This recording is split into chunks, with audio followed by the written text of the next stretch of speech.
That's what happened, and right now, Inman Ran is trying to stop Zhou Heng, but I feel like she won't be able to. What should I do? Tang Xi explained the whole incident to Lu Wei on the other end of the line. But from the moment she started speaking, Lu Wei had been completely silent, making Tang Xi wonder several times if the other woman wasn't listening or had hung up. In reality, she was just silent, which left Tang Xi a bit bewildered. After a long silence, Lu Wei's voice finally came through the phone. You're saying the guy had improper designs on Little Ran? And now Zhou Heng is angry? He's hitting him. Yes. That's right, Annie. What do we do? Okay, then tell Zhou Heng not to kill him. After he's done, send the guy to the hospital. Then tell me which hospital and what his name is. I'll handle it. You don't need to worry about anything. This. Oh, okay. Tang Xi was stunned for a moment, then nodded and agreed. From the sound of it, her aunt seemed just as angry as Zhou Heng. They really were mother and son. If she were here in person, she'd probably join Zhou Heng in the beating. After hanging up, Tang Xi hurried to the restroom, only to see Zhou Heng walking out carrying Inman Ran. Tang Xi was a little surprised. She thought Zhou Heng might keep at it for a while longer. Was it over already? Did Inman Ran really manage to stop him? Tang Xi saw that the look in Zhou Heng's eyes had returned to normal, and the unapproachable aura around him was gone. Instead, it was Inman Ran in his arms who looked like she had been frightened all over again, tears welling in her eyes as she hid in his embrace, looking terrified. Did you scare her? Tang Xi looked up at Zhou Heng and asked quizzically. Zhou Heng nodded helplessly. His adrenaline had indeed been pumping. The more he hit, the more worked up he got, and he couldn't stop. So when Inman Ran suddenly appeared, he couldn't hit the brakes in time. Seeing that Zhou Heng was fine, Tang Xi went to check on the man in the restroom. As soon as she walked in, she saw Yao Haomiao and Zhu Tao helping the unconscious Lu Yunua off the floor and propping him up against the toilet. Liao Haomiao stood up, panting, and pointed at Lu Yunua. This guy is pretty tough. Took so many hits from Zhou Heng and didn't even make a sound. Are you sure he was still conscious when he wasn't making a sound? Zhu Tao glanced at him, then at the motionless Lu Yunua. If it weren't for his faint breathing, they would have thought the guy was dead. He's drunk right now, so of course he could take a beating. It's fine. He probably won't remember any of this tomorrow. After drinking that much, he must have blacked out. Let's hurry up and send him to the hospital. Tang Xi took out her phone and called an ambulance. In the meantime, she grabbed some toilet paper, wadded it up, and plugged Lu Yunshua's nose. Otherwise, he might bleed out before the ambulance arrived. Serves him right, Jia Yi said, crossing her arms and looking at Lu Yunshua, shaking her head. The only way to describe his predicament was that he deserved it. If he had been even a little bit normal, he wouldn't have had such a miserable day. Zhou Heng carried Inman Ran to a nearby sofa and sat down. He looked at her in his arms, his eyes full of guilt. Why couldn't he control his emotions? How was he supposed to face Inman Ran now? Before Zhou Heng could say anything, Inman Ran reached out and gently caressed his cheek. Just as Zhou Heng was about to speak, Inman Ran's finger gently pressed against his lips, stopping him. Zhou Heng pressed his lips together, at a loss for what to do. The man who had been so full of fury just moments ago now looked like a child who had done something wrong. Then, Inman Ran wrapped her arms around Zhou Heng's neck and whispered, "You don't have to say anything. I'm not mad at you. Thank you for everything you did for me. I love you." As she spoke, Inman Ran pressed herself against Zhou Heng's chest, lying there quietly and obediently. She seemed a little tired and closed her eyes, but a faint smile remained on her lips. After a brief moment of surprise, Zhou Heng smiled as well. I love you too." He placed his hand lightly on her shoulder, leaned back against the sofa, and also closed his eyes, sinking into a very peaceful atmosphere. Tang Xi came out and saw the two on the sofa. She put her hands on her hips, shaking her head with a helpless smile. About 10 minutes later, the ambulance arrived and took Lu Yunshua away. Zhou Heng and the others also prepared to leave, compensating the owner for all the damages in the restroom. Although a lot had happened, it seemed everyone except Lu Yunshua had a pretty good time. Liao Haomiao held Zhu Tao's hand, looked at Zhou Heng, and said, "Are you really okay? You were really scary back there. I couldn't stop you, don't blame me. It's fine. Sorry you had to see that." Zhou Heng waved his hand and said, nonchalantly. He didn't seem to care about the situation at all, as if he wasn't the one who had just gone through it. What's there to be sorry about? What's our relationship? Just tell me if anything's up. And let's hang out again when we have the chance. Liao Haomiao lightly punched Zhou Heng's chest with his fist and glanced at the subway map. His stop was coming up. Yeah, that'll probably be. During winter break, right? Keep it up. Don't let your ranking drop on the next exam. Don't let me overtake you. Oh, then you'd better work hard. It's not that easy to surpass me, Liao Haomiao replied with a snort. Then, the subway doors opened. The two said their goodbyes and left. Inman Ran leaned on Zhou Heng's shoulder, still sleeping soundly. Tang Xi glanced at her and whispered to Zhou Heng, "She's really tired today," and she was terrified. "You should comfort her properly when you get back." "Goes without saying." Zhou Heng nodded. Looking at Inman Ran leaning against him, the love in his eyes grew stronger. To have such a gentle and understanding girlfriend, he didn't know what good deeds he must have done in his past life to deserve this. "Bye, I'm off. Don't you two miss your stop." After saying goodbye to Zhou Heng, Tang Xi also got off the subway. Zhou Heng and Inman Ran had one more stop to go. After Tang Xi left, Inman Ran slowly opened her eyes, lifted her head, and looked at Zhou Heng beside her. "You're awake. Darling, I'm hungry. When we get back, let's go to that noodle shop downstairs and get something to eat." Zhou Heng brushed Inman Ran's hair away from her face and said softly, "Okay. It seems neither of us has the energy to cook today, anyway." Life for Zhou Heng and Inman Ran didn't change much. During this time, Zhou Heng's mother called to ask if Inman Ran was okay and told him not to worry about anything. Inman Ran, however, was still quite worried that Yuling Shua would take some sort of action. This was a critical time for Zhou Heng's studies, and he couldn't be held back by such matters. Yet Zhou Heng seemed completely unconcerned, living his life as usual, as if nothing had happened. Until a few days later, Yuling Shua's father personally brought the injured Yuling Shua to Zhou Heng's home to apologize. When Yuling Shua and his father bowed their heads in apology at the door, Inman Ran finally understood why Zhou Heng hadn't been worried at all. Faced with the apology, Zhou Heng remained unmoved. After listening to what they had to say, he simply closed the door without giving any reply. Watching Zhou Heng's back as he turned and walked to the sofa, Inman Ran tentatively asked, "Was that Mom's doing?" She couldn't believe that Yuling Shua and his father would be so sensible on their own. Someone had undoubtedly done something. And besides Zhou Heng's mother, who else could it be? Zhou Heng nodded in response. "Yeah, probably. Now that she knows about it, there's nothing to worry about. I don't know what she did, but she would never stand by and watch you be wronged. She's famous for being protective of her own." Inman Ran felt a warmth in her heart, but at the same time, a little guilt. It seemed she was always causing trouble for Zhou Heng and his family. She felt like a jinx. "I'm sorry. It's all my fault. I've caused trouble for you and Mom." Inman Ran lowered her head and said softly. She had to admit that her existence would inevitably bring Zhou Heng trouble, more or less, but she couldn't bear to leave him. She didn't know if this selfish mentality was right or wrong. "What are you talking about?" Zhou Heng turned around, came to Inman Ran's side, then bent down and swooped her up into his arms. Inman Ran's head faced his chest, and she bit her lip gently, looking a bit hesitant. It was because Zhou Heng was always like this that she couldn't bear to leave. Always spoiling her, indulging her like a child. Who wouldn't get addicted to that? A corner of Zhou Heng's mouth lifted as he looked at Inman Ran in his arms and said softly, "Looks like someone needs a little comfort." Inman Ran nodded and let out a soft but her ears quietly turned red. "What kind of comfort do you need?" "I want kisses." "All right then." The soft snowflakes, dense and fluttering, danced through the air like goose down. The streets at night were lively. The warm lights from the shops, paired with the light snowflakes, made the winter even more magical. "Brr, it's so cold." Liao Haomiao rubbed his hands, his breath forming a cloud of mist as he walked on the snow, his nose and cheeks red. Zhu Tao's hand was linked with Liao Haomiao's arm. She leaned on his shoulder, the corners of her mouth slightly raised. "I actually feel fine." You're right." Liao Haomiao turned to look at Zhu Tao, a faint smile on his lips. Staring ahead, he said softly, "The last time we all went out together was 2 months ago, right?" You clearly said we were going to study at home and not go out, but we still ended up having dinner together every weekend." I can't stand not seeing you for so long." Liao Haomiao touched his nose and chuckled. He had indeed said that after the last time they went out with Zhou Heng and the others, they wouldn't go out anymore. But he and Zhu Tao still made time every weekend to have a meal together. They had kept this up until the winter break, and now they could finally hang out properly. "All right, let's hurry up. We're already late for the time we agreed on with everyone." "What's the rush? I bet you only one person is there when we arrive."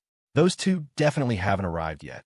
Liao Haomiao pointed ahead to a hot pot restaurant. It was their designated meeting spot. When they opened the door and walked in, they saw a table with only one person sitting there.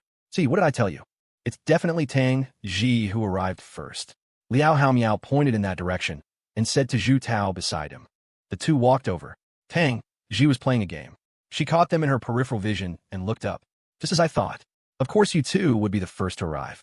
Tang Xi shook her head helplessly. This situation was entirely within her expectations. Liao Haomiao and Zhu Tao sat down opposite her and took off their jackets. It was finally warm inside. Zhu Tao looked at Tang Xi playing a game all by herself. She didn't know how long she had been there, all alone with no one to talk to. It seemed rather pitiful. Tang Xi, have you ever thought about finding a boyfriend? He could keep you company when you're alone. Tang Xi looked up at Zhu Tao, shook her head, and said, I don't want to. Everyone pursues different things. The happiness I'm pursuing isn't love. At least if I had to choose between a boyfriend and the game equipment I want, I would ditch the boyfriend without hesitation. Do you think someone like me is suitable for a relationship? Zhu Tao was slightly taken aback, then let out a small laugh. That's true. Maybe what you need more is a gaming partner. The main thing is, who could handle her? To date a genius, you either have to be an even bigger genius or be extremely stupid, two extremes. Otherwise, a normal person's self-confidence would be shattered to pieces in front of her, Liao Haomiao said, looking at Tang Xi with a somewhat speechless expression.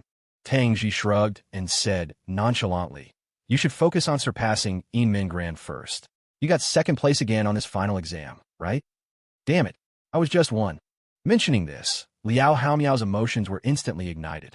He stuck up one finger and shot up from his seat. Before he could finish his sentence, he saw a tall man walk in through the door. It was Zhou Heng, but he looked a bit strange at the moment, wearing a huge, ankle-length padded coat. His stomach was bulging, and both his hands were inside the coat. He was even walking a bit awkwardly. When he reached their table, they were all too stunned to react. Hey, what's with you? And where's Inman Ran? Liao Haomiao pointed at Zhou Heng's stomach, his brow furrowed in confusion. Just then, Zhou Heng's coat was unzipped from the inside, and a head poked out. It was Inman Ran. Hello, I'm here. What the? Are you a kangaroo? So creative. The three of them wore blank expressions, then shook their heads and laughed. This entrance was, for them, both unexpected and completely in character.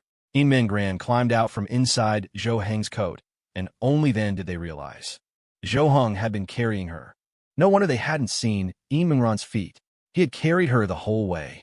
With that arm strength and stamina, probably only Zhou Heng could pull off. After getting out, Inman Ran's first move was to reach out and brush the snow off Zhou Heng's head and shoulders before she looked at the others, scratching her head sheepishly. I told him it wasn't necessary. But Zhou Heng, All right, we get it. Stop with the public display of affection, Tang Xi said, waving her hand. It was obvious this was Zhou Heng's idea. How could Inman Ran have actively requested such a thing? Zhou Heng and Inman Ran sat down. With everyone finally gathered, they prepared to order dinner. Liao Haomiao looked at Zhou Heng and asked, How did you do on the final exams this time, Zhou Heng? Because he himself, along with Inman Ran and Tang Xi, were almost always in the top three. Last time he was first, and on this final, Inman Ran took first place again. Zhou Heng shook his head and said, Same as always. Around 80th or 90th place. Can't go down, can't go up. Zhou Heng wore a clearly helpless expression. He had already studied very hard, but upon reaching the upper middle ranks, he found it was incredibly difficult. The reason he had improved so quickly before was simply because he had been so bad before. In that situation, any studying would lead to improvement, not to mention putting in so much effort and having Inman Ran as a one-on-one tutor. That's why he improved so fast. Now, he could clearly feel how hard it was to make progress. He could only stabilize his rank to keep from falling while slowly trying to improve. With his current grades, getting into the same university as Inman Ran and Tang Xi was just a pipe dream. Liao Haomiao nodded. He thought this was pretty normal. It's fine, take it slow. Don't rush.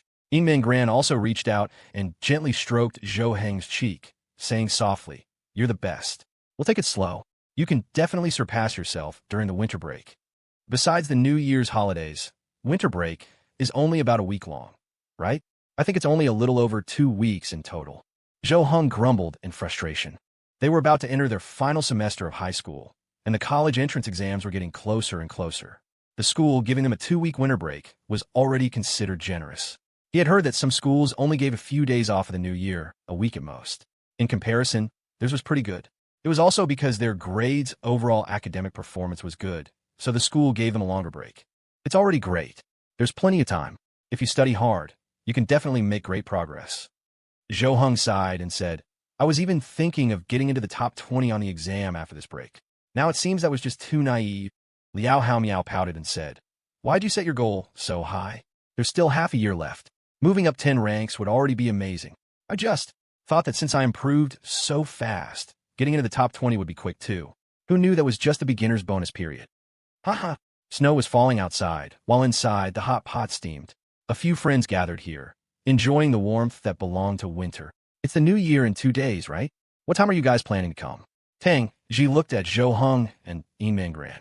She was asking when the two of them would arrive at her house on New Year's Day. Although they hadn't formally arranged it, it was as if it was a default plan for Zhou Heng and Inman Ran to celebrate the new year at their house, so everyone could be lively together. Zhou Heng looked at Inman Ran, wanting to ask her opinion. Let's go a bit earlier. We can help out more. We can't just show up after they've done all the work, can we? You're right. Let's go earlier then. We can go help my aunt early. Zhou Heng nodded, agreeing with Inman Ran. The group looked out the window at the bustling street scene outside. The days leading up to the new year were the liveliest, as people who worked away from home all returned for the holiday. These few days were probably Zhou Heng's most relaxing. He could let go of everything and just relax. Just then, Inman Ran leaned on Zhou Heng's shoulder and met his gaze. This is our first time celebrating the new year together. Yeah, but there will be many, many more times in the future. We'll spend every single one together. Around 10 o'clock at night, the group prepared to go home. They said their goodbyes at the door and went their separate ways. Zhou Heng held Inman Ran's hand. In the quiet night, the only sound was the crunch-crunch of their footsteps on the snow. Boo! Zhou Heng looked up, exhaled, and gazed at the night sky, muttering, In this weather, it's most comfortable to be snuggled up at home. In the past, during winter when I was home alone, I would stand on the balcony and drink a little bit of white liquor. It warms up the body, and it's especially comfortable. Inman Ran gazed at Zhou Heng's profile, then broke into a smile.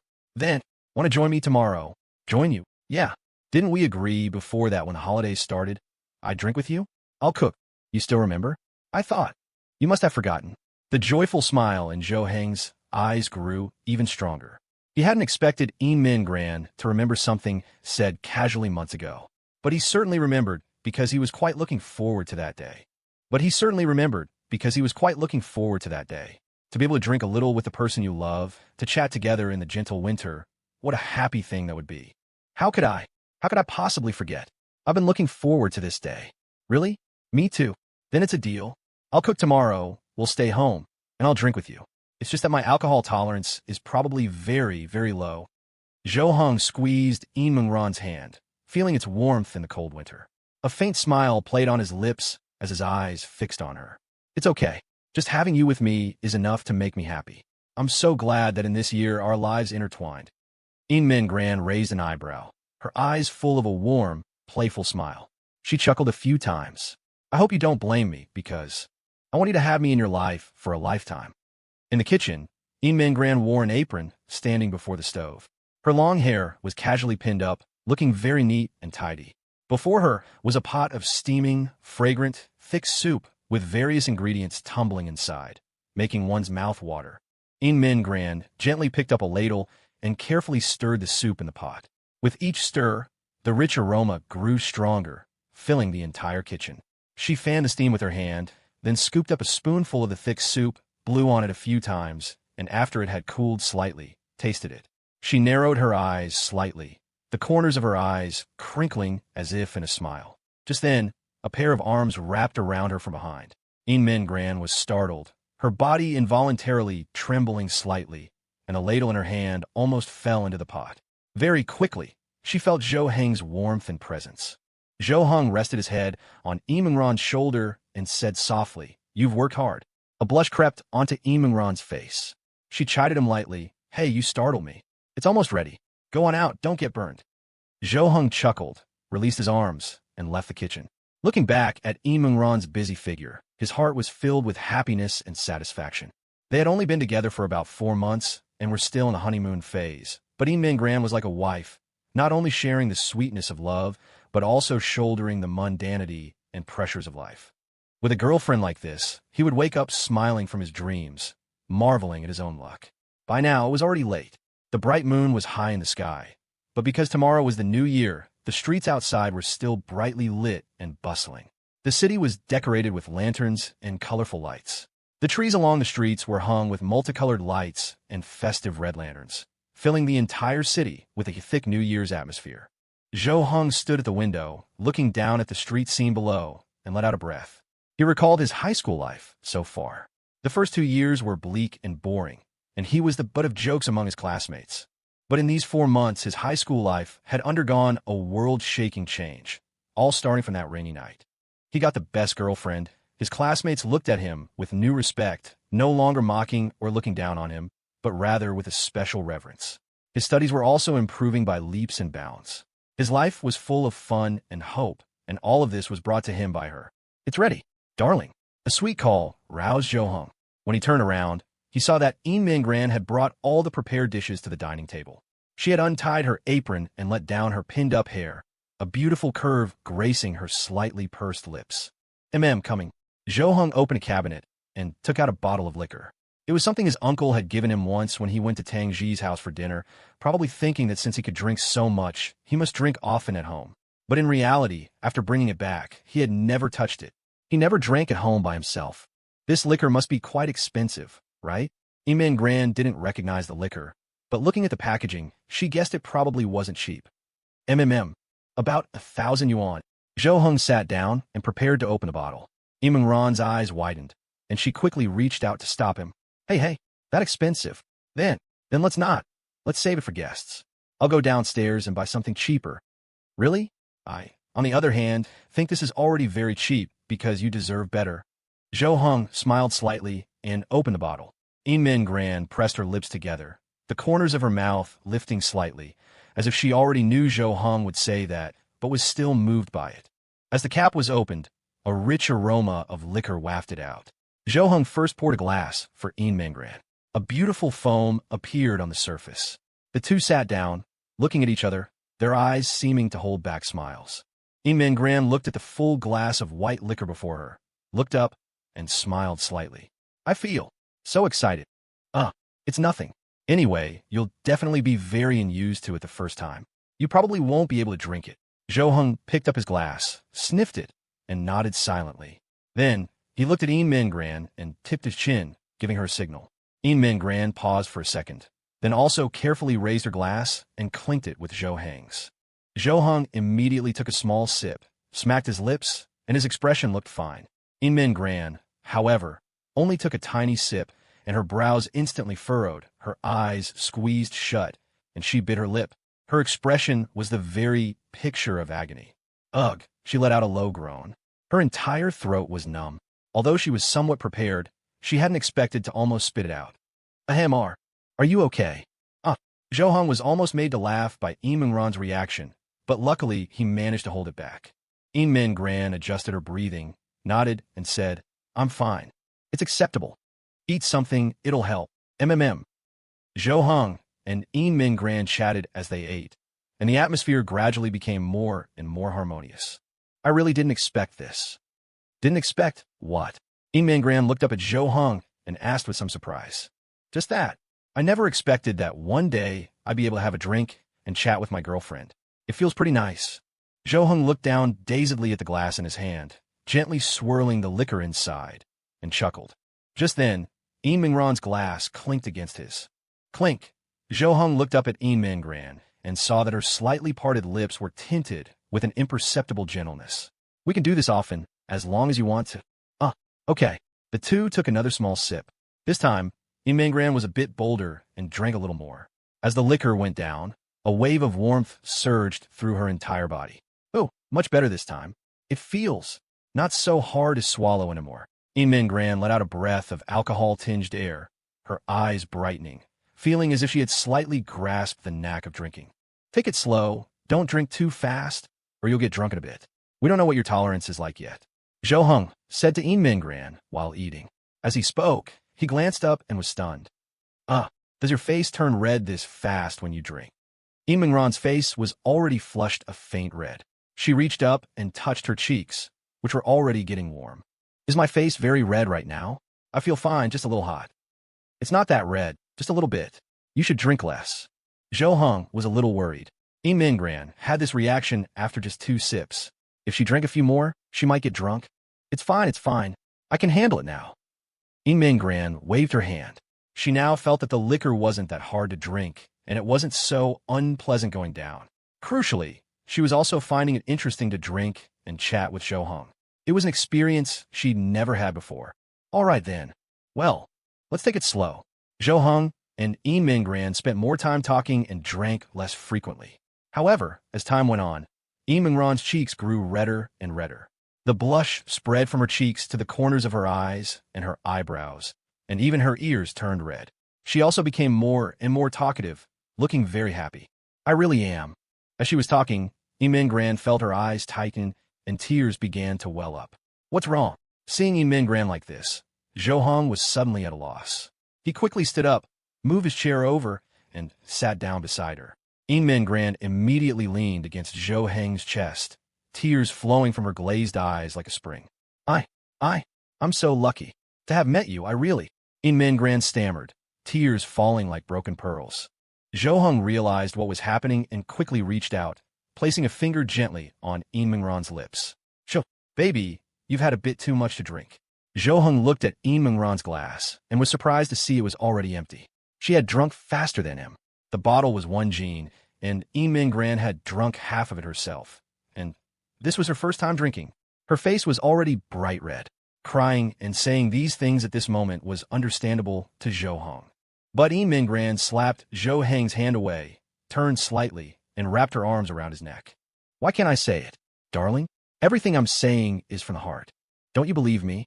Inman Ran's speech was slurred, and Zhou Heng could barely make out her words.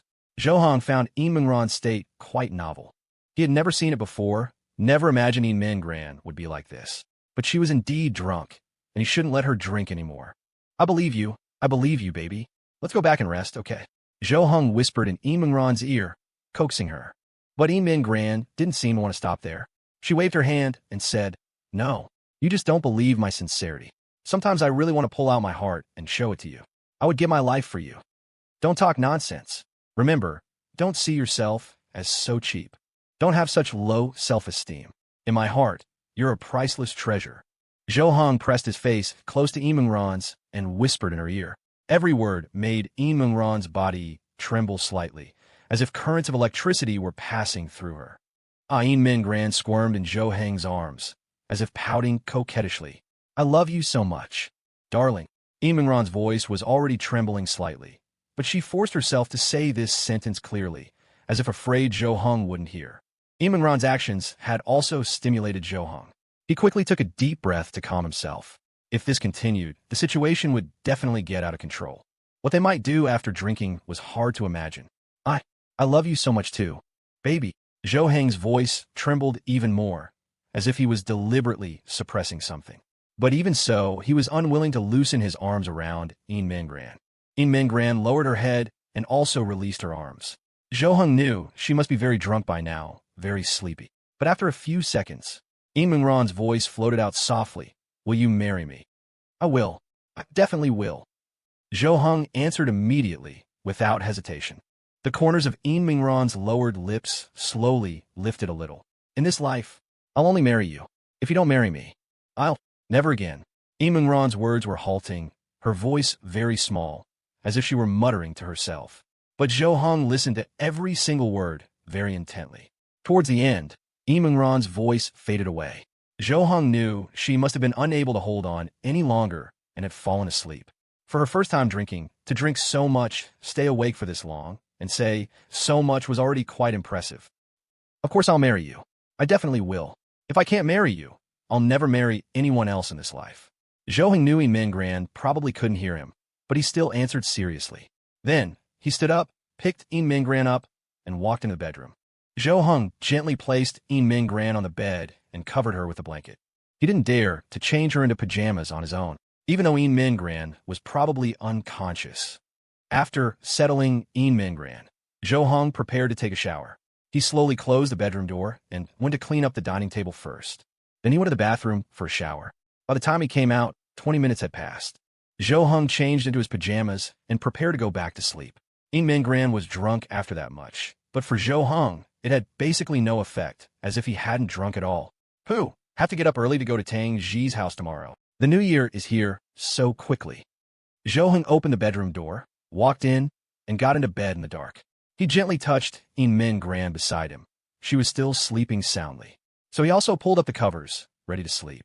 But he had just closed his eyes, when in the next second, Inman Ran suddenly moved. Zhou Heng couldn't see anything, but he felt Inman Ran lift her blanket, and then she flipped over onto him. Baby, what are you doing? Darling, I can't wait until after graduation. I want to now. What? No, baby, you're drunk.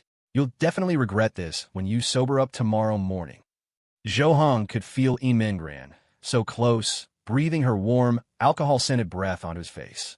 Zhou Heng's heart started to race, a very rare occurrence. After all, with this atmosphere, both of them having drunk, Inman Ran completely drunk and Zhou Heng tipsy, in the pitch-black bedroom, the amorous mood was cranked to the absolute maximum. In this situation, who could guarantee they could hold back? I won't. I've had this idea for a long time. I'll prove it to you, Inman Ran stammered. Then, her hand started to unbutton her own clothes. Just as Zhou Heng was about to say something, Inman Ran suddenly leaned down. Zhou Heng only felt a warmth on his lips. His mind went blank for a moment.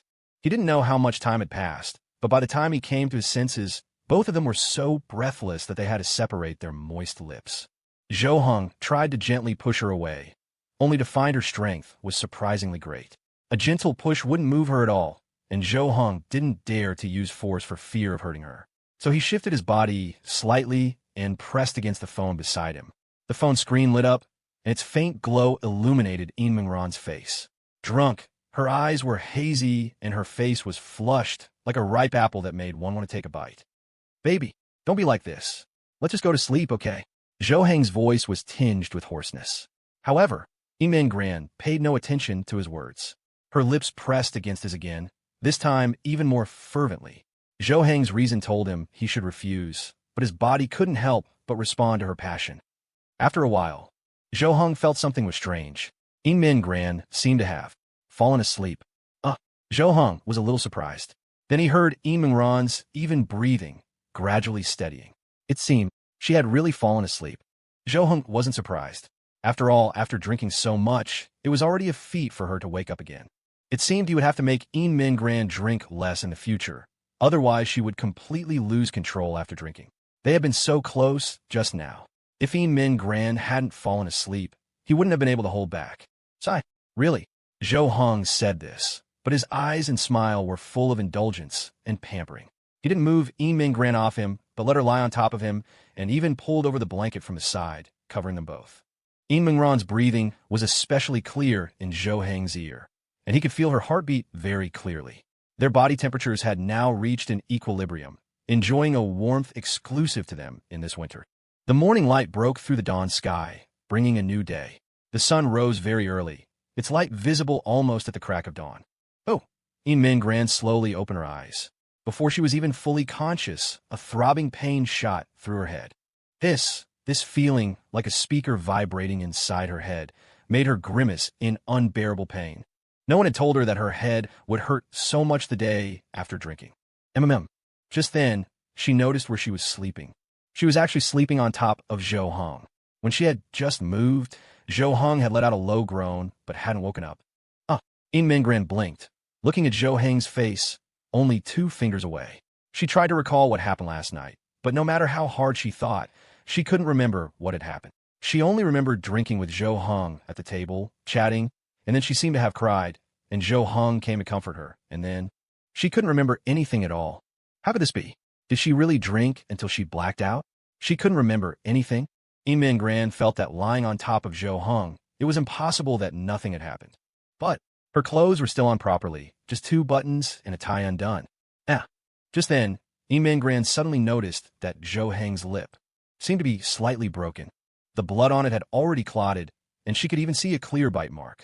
This couldn't have been done by Zhou Heng himself, so that meant. Yikes! Inman Ran scratched her head awkwardly and carefully prepared to get off Zhou Heng. After all, lying on him for so long must be uncomfortable for him. But just as Inman Ran had pulled her leg back and was about to move away, Zhou Heng suddenly wrapped his arms around her body, pulling her into his embrace. Inman Ran jumped and let out a small cry. Because Zhou Heng's strength was great, she was unprepared, and it was so sudden. That's why she was startled. And her head was still hurting. This jolt made it hurt even more. Zhou Heng held her very tightly, even draping his leg over her, completely using her as a pillow. Oh! Inman Ran took a moment to calm down, then looked up at Zhou Heng's face.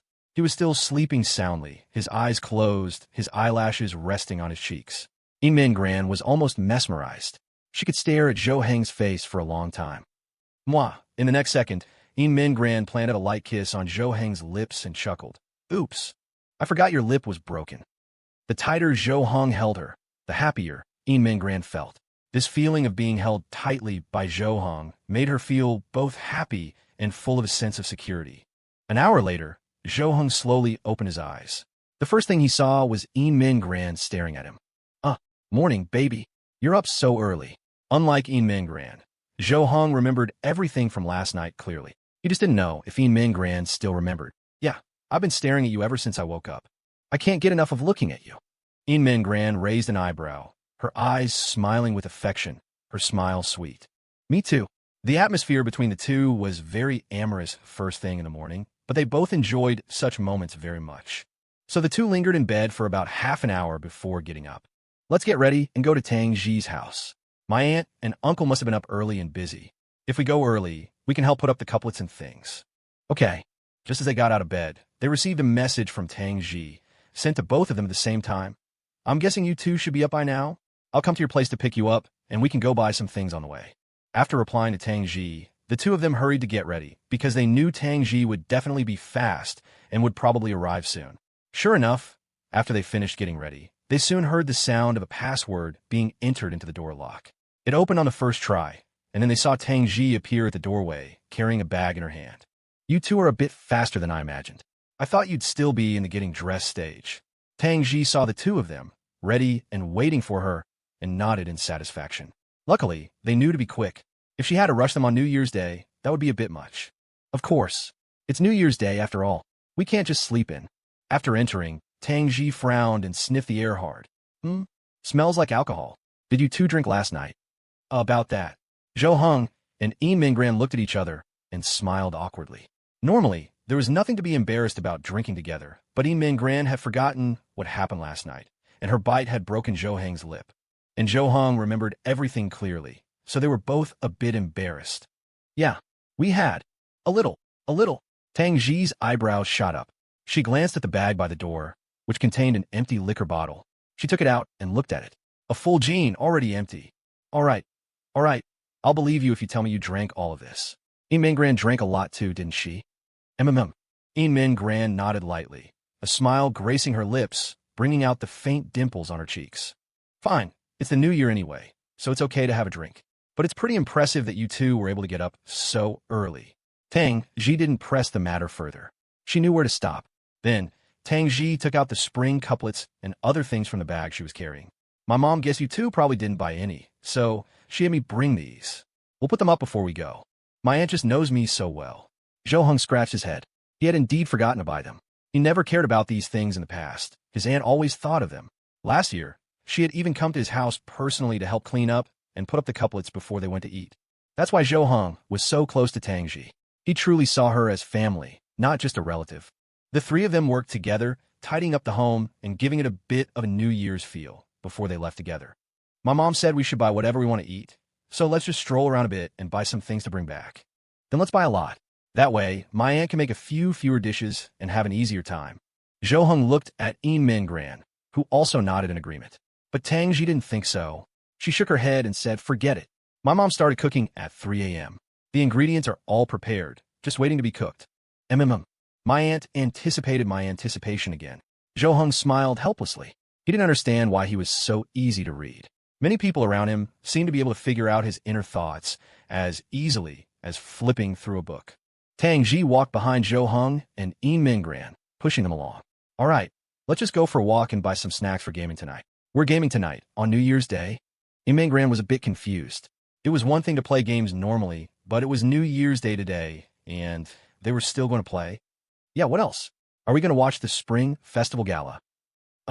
That's really not necessary. The three of them went to the commercial street to buy some things. It was still crowded in the morning. After noon, all the shops would close as everyone went home for the new year. The group bought a lot of snacks and other things they wanted to eat, and then they were ready to head to Tang Xi's house. Opening the door, Tang Xi shouted inside, "Dad, come get the stuff. Coming, coming. Little Hung and the others are here, right?" Tang Xi's father's voice came from inside. In a moment, he ran out from the kitchen. Tang Xi's father, Tang Xi, was still wearing an apron and wiping his hands on it as he ran. Seeing Zhou Hung and Inman Ran, his face broke into a wide smile. "You're here. You two come in, come in. Hello, Uncle. Uncle, sorry we're late. You and Annie should rest. We'll do the work." Inman Ran and Zhou Hung each greeted him and entered the house together. Tang Xi looked at Inman Ran, smiled slightly, and said, "Why are you calling me Uncle? Just like Zhou Hung, call me Uncle and Annie." "Okay, child." Okay, Uncle." Inman Ran was slightly taken aback. Then a joyful smile appeared on her face. This meant a lot to her. It was proof that they saw her as one of their own. They must have been worried she would feel like the only outsider in the house and feel uncomfortable. This way, she wouldn't have that worry at all. Tang Xi's mother, Zhou Yalan, also poked her head out of the kitchen, looked at the two, and smiled. "You're here? Go play. Tang Xi, take them to your room to play that. Game console. Don't let them come out to help. It's the new year. You kids have been tired for a long time. Relax and have some fun. You two are the ones who should be resting, right?" Tang Xi shrugged and retorted. Then, the three of them wasted no more words, just took off their jackets and rolled up their sleeves, ready to help. "Look at you all, really. I told you it's not necessary," Zhou Yalan said, but a smile never left her face. The look in her eyes as she gazed at the three kids was filled with the same affection. "Hey, it's a good thing that the kids have this intention. If we work together, we'll finish faster, and then we can all rest together. That's what the new year is all about," Tang Xi said to Zhou Yalan with a smile as he decorated the house. "Yeah, what my uncle said is right." Zhou Hung nodded in agreement. Just as he picked up the washed vegetables with both hands, his phone in his pocket rang. Baby, can you get my phone for me?" His hands were full, so he asked Inman Ran to get it for him. When Inman Ran took out Zhou Heng's phone and looked at the caller ID, her eyes widened and she blinked a few times. "What's wrong? Who's calling?" Zhou Hung leaned over to look. Inman Ran handed the phone to him and said, "It's nothing. Just, it's the first time I've seen it." Zhou Hung squinted and saw the contact name on the phone, Dad. Inman Ran was surprised because she had lived with Zhou Hung for so long and had met his mother twice, but his father had never appeared, not even once, and had never even called. Sometimes she even suspected that Zhou Hung had had a falling out with his father, which was why they didn't speak to each other. Otherwise, as father and son, why wouldn't they call each other for 4 or 5 months? "Who?" Zhou Hung let out a breath, then put down everything he was holding, wiped his hands, and took the phone. "Hello, Dad. Are you at your aunt's house?" A very magnetic voice came from the other end of the line. It was impossible to guess the age of the speaker. Any age seemed plausible. Inman Ran moved closer, wanting to eavesdrop. Although eavesdropping seemed a bit rude, she was still curious. What kind of person was Zhou Heng's father? Hearing his voice might give her a general idea of his personality, a guess as to whether he was a friendly person, and whether he would agree to her being with Zhou Heng. Zhou Heng's mother had already agreed, but she still didn't know what his father thought. "Yeah, I'm here. What about you and Mom? Are you home? Then I'm relieved. Your mom and I aren't home yet, and we don't plan on coming home today." "Oh, I get it.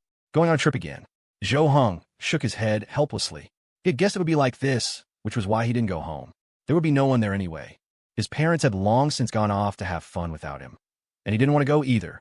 It would be fine if he went out with Inman Ran, but with his parents, he wasn't interested. Be good. Don't cause trouble for your aunt and uncle. I heard about your situation from your mom. Study hard next semester. After the college entrance exams, come home. I have something to tell you." Zhou Heng's father's voice was very clear and steady, as if speaking didn't even affect his breathing. Zhou Heng seemed used to it and replied nonchalantly, "Okay, got it." Then, the other end went silent, and the call was disconnected. While Zhou Heng was on the phone, the others had stopped what they were doing, as if waiting for him to finish. "Was that big brother on the phone? What did he want?" Zhou Yalan put down her work and asked Zhou Heng. "He just made plans with me for after the college entrance exams. Told me to go home and find him after the exams. Said he has something to tell me." "Really? That's still half a year away. I don't know why he's in such a hurry." Zhou Heng shook his head as he tidied up, looking quite exasperated. But Zhou Yalan and Tang Xi exchanged a look at that moment, their eyes widening slightly. "Then, you have to study hard for your exams. Get a good score, Zhou Yalan said slowly to Zhou Hong. Don't worry, I will. With everyone working together, the work was done quickly. Before noon, everything was ready. Now they could relax and have fun. Zhou Hong and the others went to Tang Xi's room to play games. It was a rare chance to relax, and they were all very happy. Inman Ran was still thinking about Zhou Heng's father's call, so she gently tugged on Zhou Heng's sleeve and asked, "Darling, what kind of person is your dad? Will he be okay with me being with you?" Zhou Hong was stunned for a moment, thinking about Inman Ran's question. Then he pouted, shook his head, and answered, "I don't know. He has a strange personality. It's hard to say what he's thinking. I can't figure him out." Inman Ran was a bit confused and also started to worry. Based on what Zhou Hong said, he wasn't sure what would happen either. What if his father really disapproved of them? Zhou Hong looked back at Inman Ran, seemed to see her worry, and chuckled, comforting her. "All right, don't worry. In my family, my mom has the final say. My mom already likes you so much. What are you still worried about?" "Really?" Inman Ran's eyes lit up. She looked up at Zhou Hong, her face full of joy. "Really? Don't worry. Even if they both disapprove, there's no way I'd break up with you." "Okay, TSK. These two have such a good relationship. But could you maybe look at a game? I've been fighting 2 against 1 for a long time." Tang Xi threw out a comment from the side, her voice laced with helplessness and dissatisfaction. Zhou Hong quickly came to his senses. He was still playing a game with Tang Xi. He had been idle for a long time. Tang Xi's controller was probably smoking. Sorry.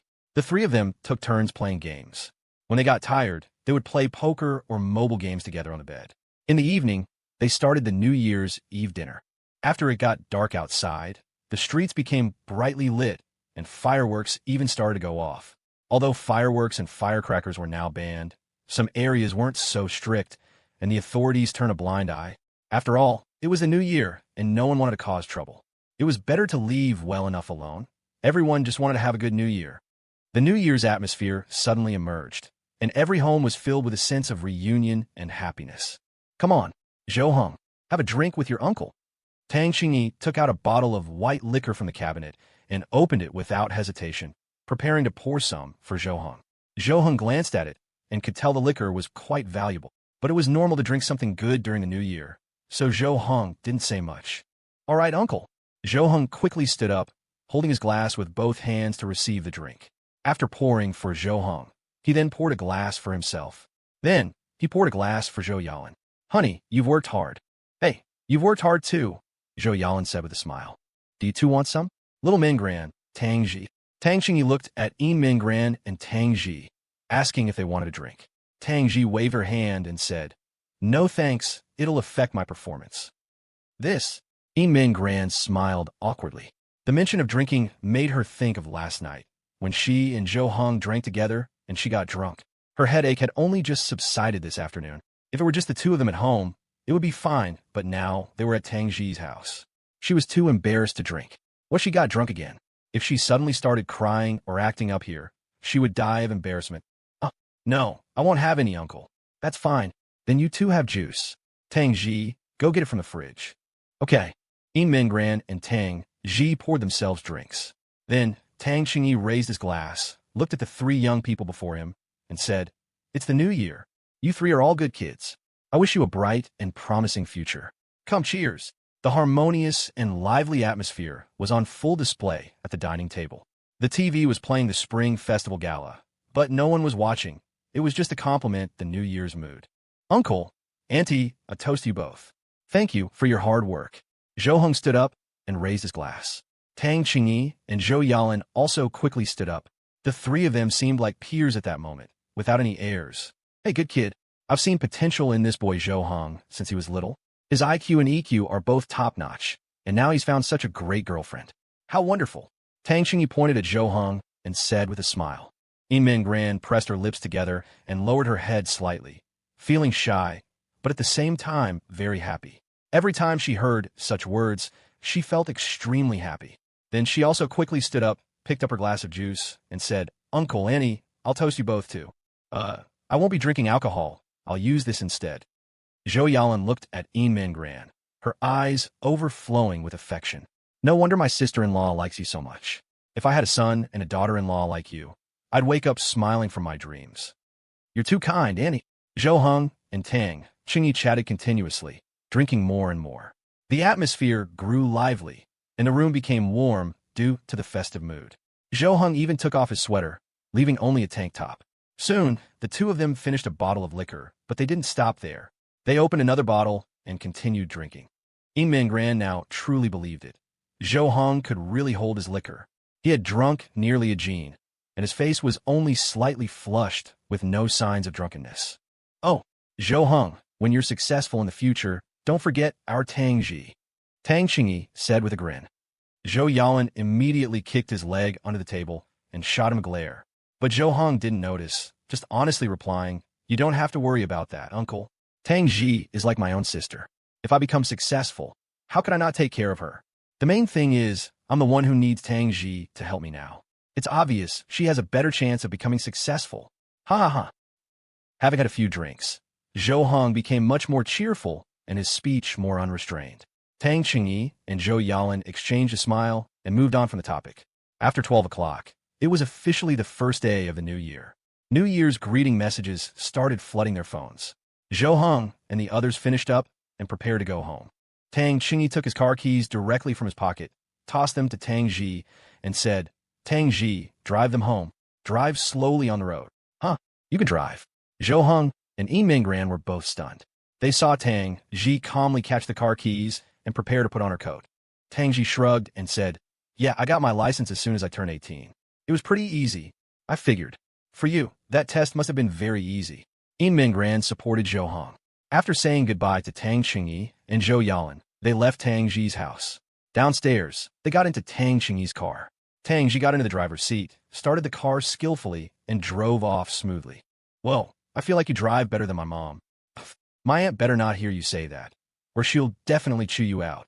Tang Xi was amused by Zhou Heng, a slight smile gracing her lips.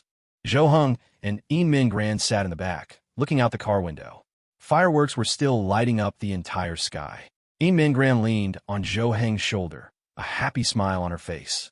A few months ago, when she had suffered a major blow, she had never even thought about things like the new year because she felt such things no longer had anything to do with her.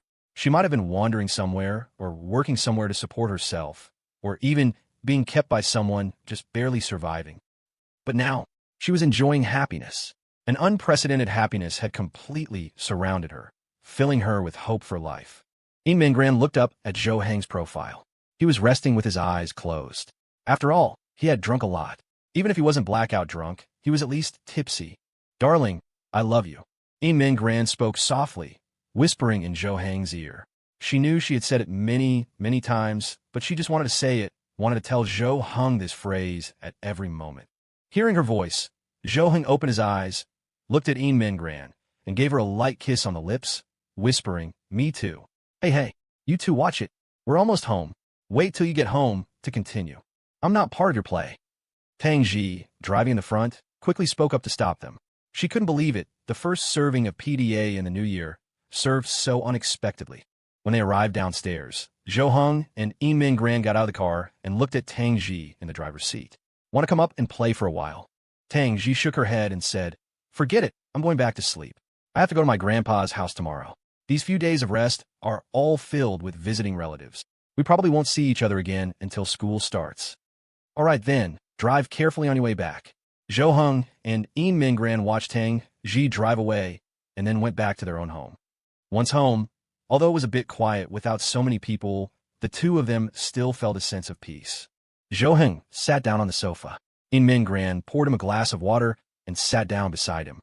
"Drink some water." "Okay." Inman Ran thought of what Tang Xi had said earlier and wanted to ask if Zhou Heng didn't have to visit relatives. "Darling, don't you have to visit relatives tomorrow? Even if your parents aren't home, you can still go, right?" "You're right. I should take the initiative to go, pay a New Year's visit or something. Go see my granduncle? It's a bit far." "Granduncle? You have a granduncle?" "Yeah, he's my aunt's father, which is Tang Xi's maternal grandfather. But it's too far, so we probably can't go." As for other relatives, Zhou Heng thought for a moment, then suddenly remembered something. I do have a younger aunt, but we haven't been in touch for a long time. It would be fine to go see her, it's just, TSK. "What's wrong? Are you not on good terms with your aunt?" "No, I get along fine with my aunt. It's her daughter. We don't really get along. It's just her personality. She's a bit difficult to get along with, very cold." Every time I talk to her, she's dismissive, so I basically don't talk to her. An image of someone appeared in Zhou Heng's mind, but he couldn't seem to recall her face clearly because in his memory, he felt like he had never really looked at her face, so he didn't remember it. Have you not been in contact for a long time? Inman Ran became intensely curious about this person. She hadn't expected there to be someone like this among Zhou Heng's relatives. It's been a while. My mom had me relatively late, and my younger aunt had her child relatively early, so she's a year or two older than me. She's in university. We haven't seen each other for about a year. She probably only comes home for the new year. That's not so bad. I thought when you said you hadn't seen each in a long time, you meant a really long time. If she lives close, you should go see her, right? Since you and your aunt get along okay. Zhou Heng thought for a moment, then nodded. You're right. Then should we go see them tomorrow? It's not too far. Okay. Inman Ran was very happy to be able to meet Zhou Heng's relatives, feeling more and more like she was part of Zhou Heng's family. The two of them took a shower and went back to sleep. It was late at night, and the fireworks outside had stopped. Inman Ran was already asleep in Zhou Heng's arms, while Zhou Heng was scrolling through his phone, as if looking for a certain contact. After a while, he saw a person with the contact name, Shani. Zhou Heng opened the chat interface and found that they had never chatted at all. Not a single message history. Then, he clicked on her Moments feed, which was also completely empty. Nothing. Did she delete me? Zhou Heng was a bit puzzled. Thinking of the dismissive look he remembered, he felt it was very possible. Zhou Heng hesitated whether to send a message to test it, something like Happy New Year. Anyway, even if it went through successfully, she definitely wouldn't reply. But after thinking about it, he decided against it. He would find out tomorrow anyway. Then, he turned off his phone and went to sleep. The next day, the two of them got up early, put on new clothes, tidied themselves up nicely, and prepared to go out. They went out to buy some gifts to bring when visiting relatives. Where does your aunt live? How do we get there? Inman Ran asked.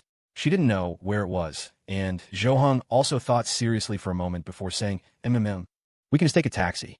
It's about an hour or so to get there in the next city. Okay. The two called a taxi and went directly to their destination. Fortunately, Zhou Heng still remembered where his aunt lived, so they didn't get lost. After more than an hour, they arrived at their destination, a residential complex, and found one of the buildings. Let's go up. They should be home. Zhou Heng and Inman Ran went in together and took the elevator to the 8th floor. This is it. Zhou Heng pointed to the middle door, but he didn't go forward. Instead, he stood in place and took a deep breath. Why do you seem even more nervous than me? Isn't this your aunt? What are you nervous about? Inman Ran gently patted Zhou Heng's back to help him relax. Seeing him like this, she couldn't help but feel a little amused. It's just, I haven't seen them in a long time, and I don't know how things are now. The most crucial thing is Shani. Oh, that's my aunt's daughter. She'll definitely still be dismissive.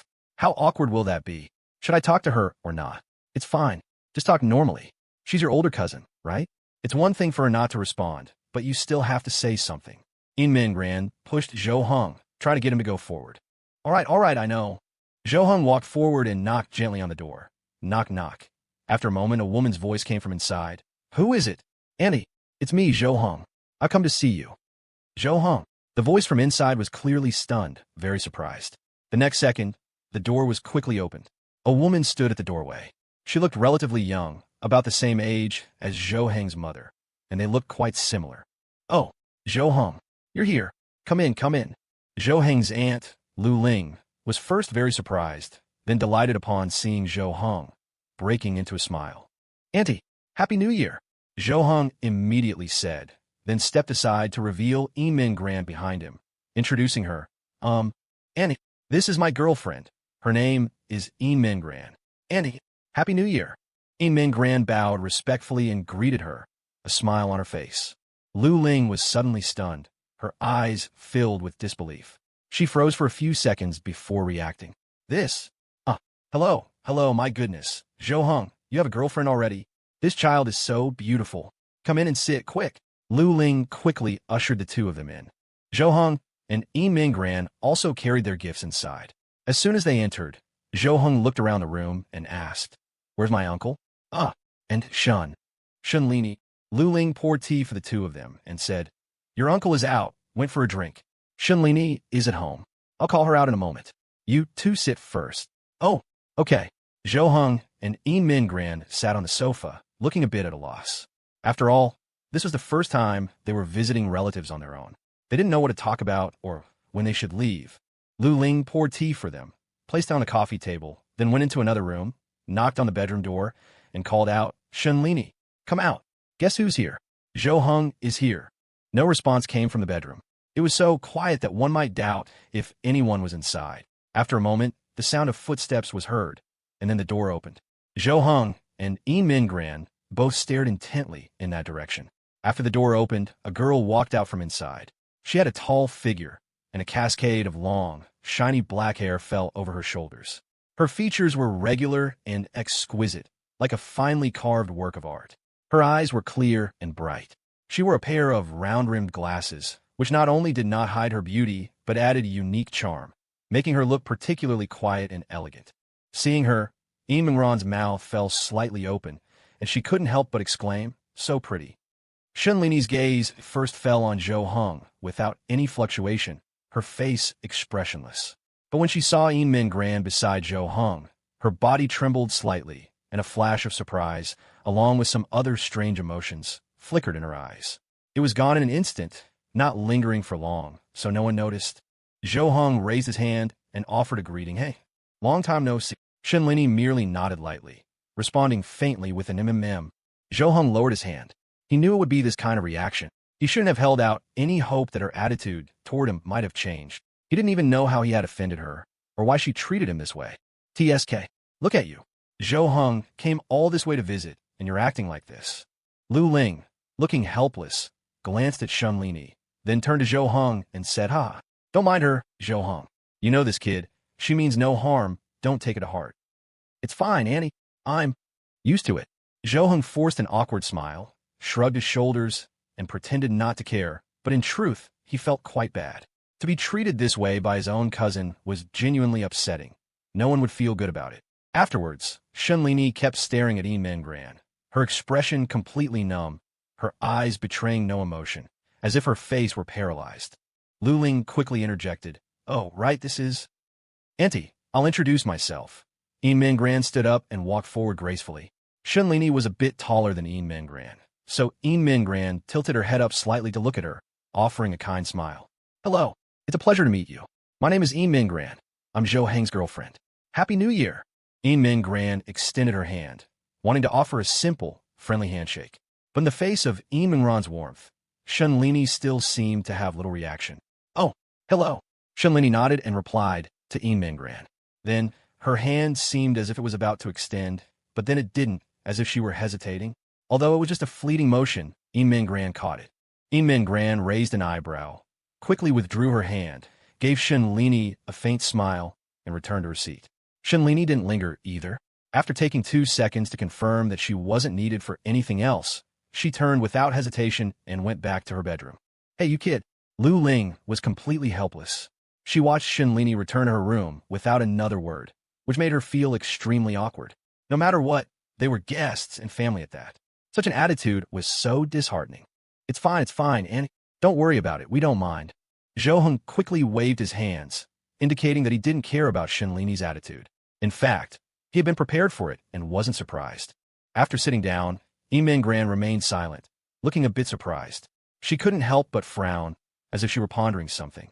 Lu Ling quickly said with a smile, "Don't mind her. I'll get you guys something to eat. Make yourselves at home and do whatever you like." After Lu Ling went to the kitchen, Inman Ran whispered in Zhou Heng's ear, I don't think she's a cold person. It seems like it's not intentional." Zhou Heng turned to look at Inman Ran, a puzzled expression on his face. "Huh, what do you mean?" "It's just, I feel like she seems to just have severe social anxiety." "So, social anxiety? Huh." A flash of surprise appeared in Zhou Heng's eyes. He looked at Inman Ran in disbelief. He had known Shunlini for so many years without noticing. Yet Inman Ran knew she had social anxiety after meeting her just once. "Are you sure?" I'm not sure, but I think so. The feeling she gives me is that she wants to say something to you, but doesn't know how to start. And after seeing me, her body was very tense. At first, I thought she was hostile towards me, but now it seems she was just overly nervous because a stranger suddenly appeared in her house." "Really?" Zhou Heng became skeptical, but he started to believe Inman Ran's theory. He thought about how long he'd known Shunlini, She'd always replied with just a few words, and she never initiated conversation. Even when he made eye contact with her, she would look away. As a result, his memory of her face was a bit blurry. He had always thought Shani was just excessively cold and looked down on him, which was why she never spoke to him. But now that Inman Ran put it this way, it seemed to make some sense. After all, it seemed Shani wasn't just like this with him, but with everyone. She was slightly better with elders, saying a few more words to them than to him, but with her peers, she barely spoke at all. Probably. But she knew you were here and still came out of her room. I think. It's not that she doesn't want to talk to you, right? Otherwise, she would have just stayed in her room. So, she probably just doesn't know what to say. That makes sense. Zhou Heng nodded in agreement with Inman Ran's words, a look of sudden realization on his face. The thought that she might have wanted to say something all these years, but couldn't get the words out. That feeling must have been terrible. Then, is there any way to fix it? In the bedroom, Shani sat at her desk, her long legs crossed, holding a book and reading intently. She pushed up her glasses, her eyes fixed on the prose within the book. She came across a sentence. I am afraid of meeting strangers, of handling trivial matters, of making public appearances, but when it is a time that I must go, I have no choice but to go. Shani put down the book, picked up a pen, and slowly copied this sentence into the notebook in front of her. Knock, knock. Just then a knock came from her room door. Shani almost subconsciously pressed her hand on her notebook, as if she had been startled. She lifted her head and looked towards the door, her initial shock subsiding. Shani? It's Zhou Heng. Can we hang out in here for a bit? My aunt is pretty busy, and we don't want to bother her. Zhou Heng's voice came from outside the door. After hearing it, Shani first blinked, stunned for a few seconds. Then she began to tidy up the things on her desk. Outside the door, Zhou Heng and Inman Ran were still standing there. Zhou Heng looked at Inman Ran and asked, Will this work? Will she agree? Zhou Heng was puzzled. Although he had never tried being so direct before, because after seeing Shani's attitude, he would never want to initiate conversation with her again. Being so direct today made him a little timid. What if he was cruelly rejected? Inman Ran wasn't entirely sure either, but she still encouraged him, saying, If we've guessed correctly, she probably won't refuse. She just doesn't know what to say. It's not that she dislikes us. What if we guessed wrong? Well, then it'll be awkward.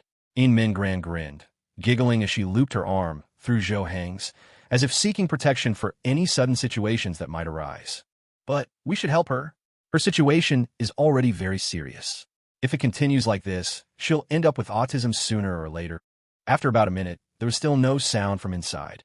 Zhou Heng and Inman Ran glanced at each other, both forcing a wry smile. Just as they were about to turn and leave, the door creaked open gently. Oh! Zhou Heng and Inman Ran's faces instantly lit up with joy. They turned back, looking expectantly at the doorway. When the door opened, it would either be a welcome or a scolding. Which would it be? Shani poked her head out from behind the door, cautiously glancing at the two of them. Then, she opened the door fully, stepping to the side as if to make way for them. Please come in. I was just tidying up. Shani's voice was very soft, but they could still hear her clearly. Zhou Heng and Inman Ran glanced at each other again, their lips curling into smiles. It seemed their gamble had paid off. Shani did have social anxiety. She wasn't the cold and unapproachable person Zhou Heng had imagined. Inman Ran could also understand. After getting together with her, Zhou Heng's emotional intelligence had slowly improved. Before that, he was just a simple, straight-laced guy. It would have been a miracle if he could have seen that Shani had social anxiety. Then we'll be intruding. Zhou Heng and Inman Ran walked into Shani's room. As soon as they entered, they couldn't help but be taken aback. Their first thought was of Tang Xi's room. After all, besides her room, they hadn't seen anyone else's. Compared to Tang Xi's entertainment-filled room, Shani's room was the complete opposite. The most abundant things in the room were books. The bookshelves were already packed with them. Those that couldn't fit were piled on top of the shelves and on the desk. There was even a stack of books next to the desk. The walls of Tang Xi's bedroom had all sorts of posters and decorations, filling the space. Shani's bedroom walls were spotlessly clean. Besides the bookshelf and desk, there was only a bed and a wardrobe. However, as soon as Inman Ran entered, she noticed a rather large doll on Shani's bed. It's normal to have dolls on a bed. Tang Xi had many in her home, but there was only one here. Moreover, Inman Ran noticed that the doll had traces of being stitched up, so it seemed to have been around for a long time. If she wasn't mistaken, this was probably the doll Shani had hugged to sleep every night. The room was very tidy and clean. If entering Tang Xi's room made one feel free, lively, and happy, then walking into Shunlini's room allowed one to enjoy tranquility, serenity, and peace of mind. They were two completely different styles. Inman Ran looked at the books on the desk and asked softly, "You really love to read, don't you, sister?" "Sis." Shunlini immediately lowered her head, hiding herself. Her hands are constantly picking at her nails, looking very flustered. Inman Ran's lips curved up slightly, a gentle smile on her face. She continued, "Thank you for letting us come in and hang out, sister. It's okay, don't mind us. Can we look at some books?" You can." Shunlini nodded in response. She slowly raised her head to look at Inman Ran in front of her and saw her sun-like smile. After just 1 second, she lowered her head again, not daring to look directly at Inman Ran. Inman Ran picked up 2 books from the desk and handed one to Zhou Hong. Zhou Hong was stunned for a moment, then slowly took it. He didn't know what Inman Ran was up to, why she was giving him a book. He didn't like reading this kind of stuff. Novels, prose, and the like. He'd fall asleep as soon as he started. Inman Ran opened her book and read for a while. Zhou Hong followed her example, randomly opening a page and pretending to read. But in reality, he recognized every character, but when they formed a sentence, why couldn't he understand it? Could this warrior really not be a scholar? After a while, Inman Ran suddenly took her book and went over to Shunlini, though she maintained a certain distance. "Sister, you must really like this work, right? I see you've bought the whole trilogy, and you've even made notes in some places. I've read this work before and liked it a lot, but I had some difficulty analyzing its structural techniques, including the creation of its artistic conception, writing style, and so on. My analysis wasn't comprehensive enough. Could you explain it to me?" Inman Ran handed the book to Shunlini, a pleading expression on her face, her eyes wide, as if they were shining. "This? Are you really interested?" Shunlini looked up, pushed up her glasses, blinked, and looked at Inman Ran in disbelief. "Really? Please explain it to me, sister. If it's not too much trouble for you." "Well, trouble is, it's not." Shunlini pursed her lips, hesitating for a moment, still undecided on whether to help Inman Ran. But Inman Ran went right ahead and sat down beside her. Shunlini's body trembled slightly, and she shifted a little to the side, clearly a bit uncomfortable. Her body became somewhat stiff again, but perhaps out of politeness or being too afraid to speak, she didn't refuse, as if she had tacitly agreed. "This? Well." Shunlini slowly extended her hand, pointed at the book, and began to explain in a very soft voice. At first, she spoke in fits and starts, and her voice was very quiet. But as Inman Ran gently and gradually asked questions, it seemed to help Shunlini slowly open up. Her voice got a little louder, and her speech became more fluent. Zhou Hong listened quietly from the side, marveling inwardly at Inman Ran's skill. With just a few short sentences, she had managed to get Shunlini to open up a little. In all his life, this was the first time he had ever heard Shunlini say so much. So he didn't dare make a sound, for fear of startling them. "Wow, sister, you know so much. I really admire you. I wish I were as smart as you." Inman Ran didn't hold back her praise. The look in her eyes as she gazed at Shunlini was full of admiration, and her tone was so sincere that it made one believe her from the bottom of their heart. Shunlini immediately lowered her head, but the tips of her ears quietly turned red. This level of attack was a bit too intense for her. Thank you."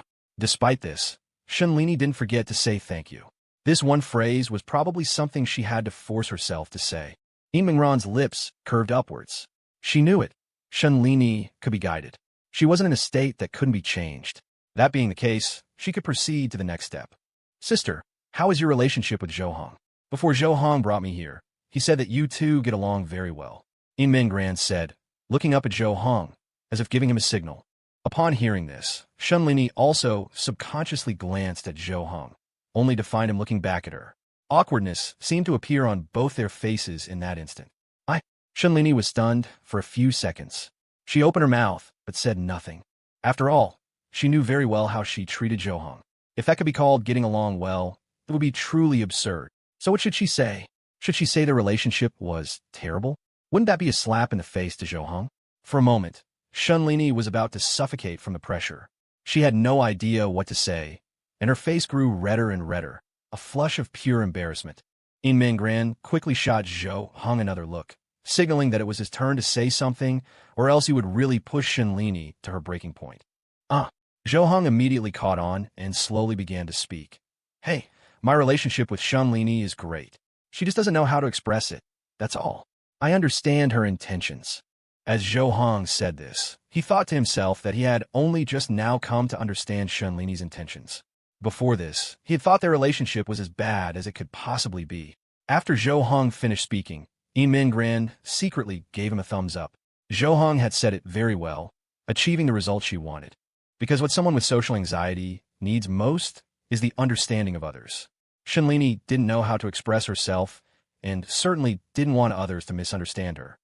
If Zhou Heng could say these words, the effect would surely be extraordinary.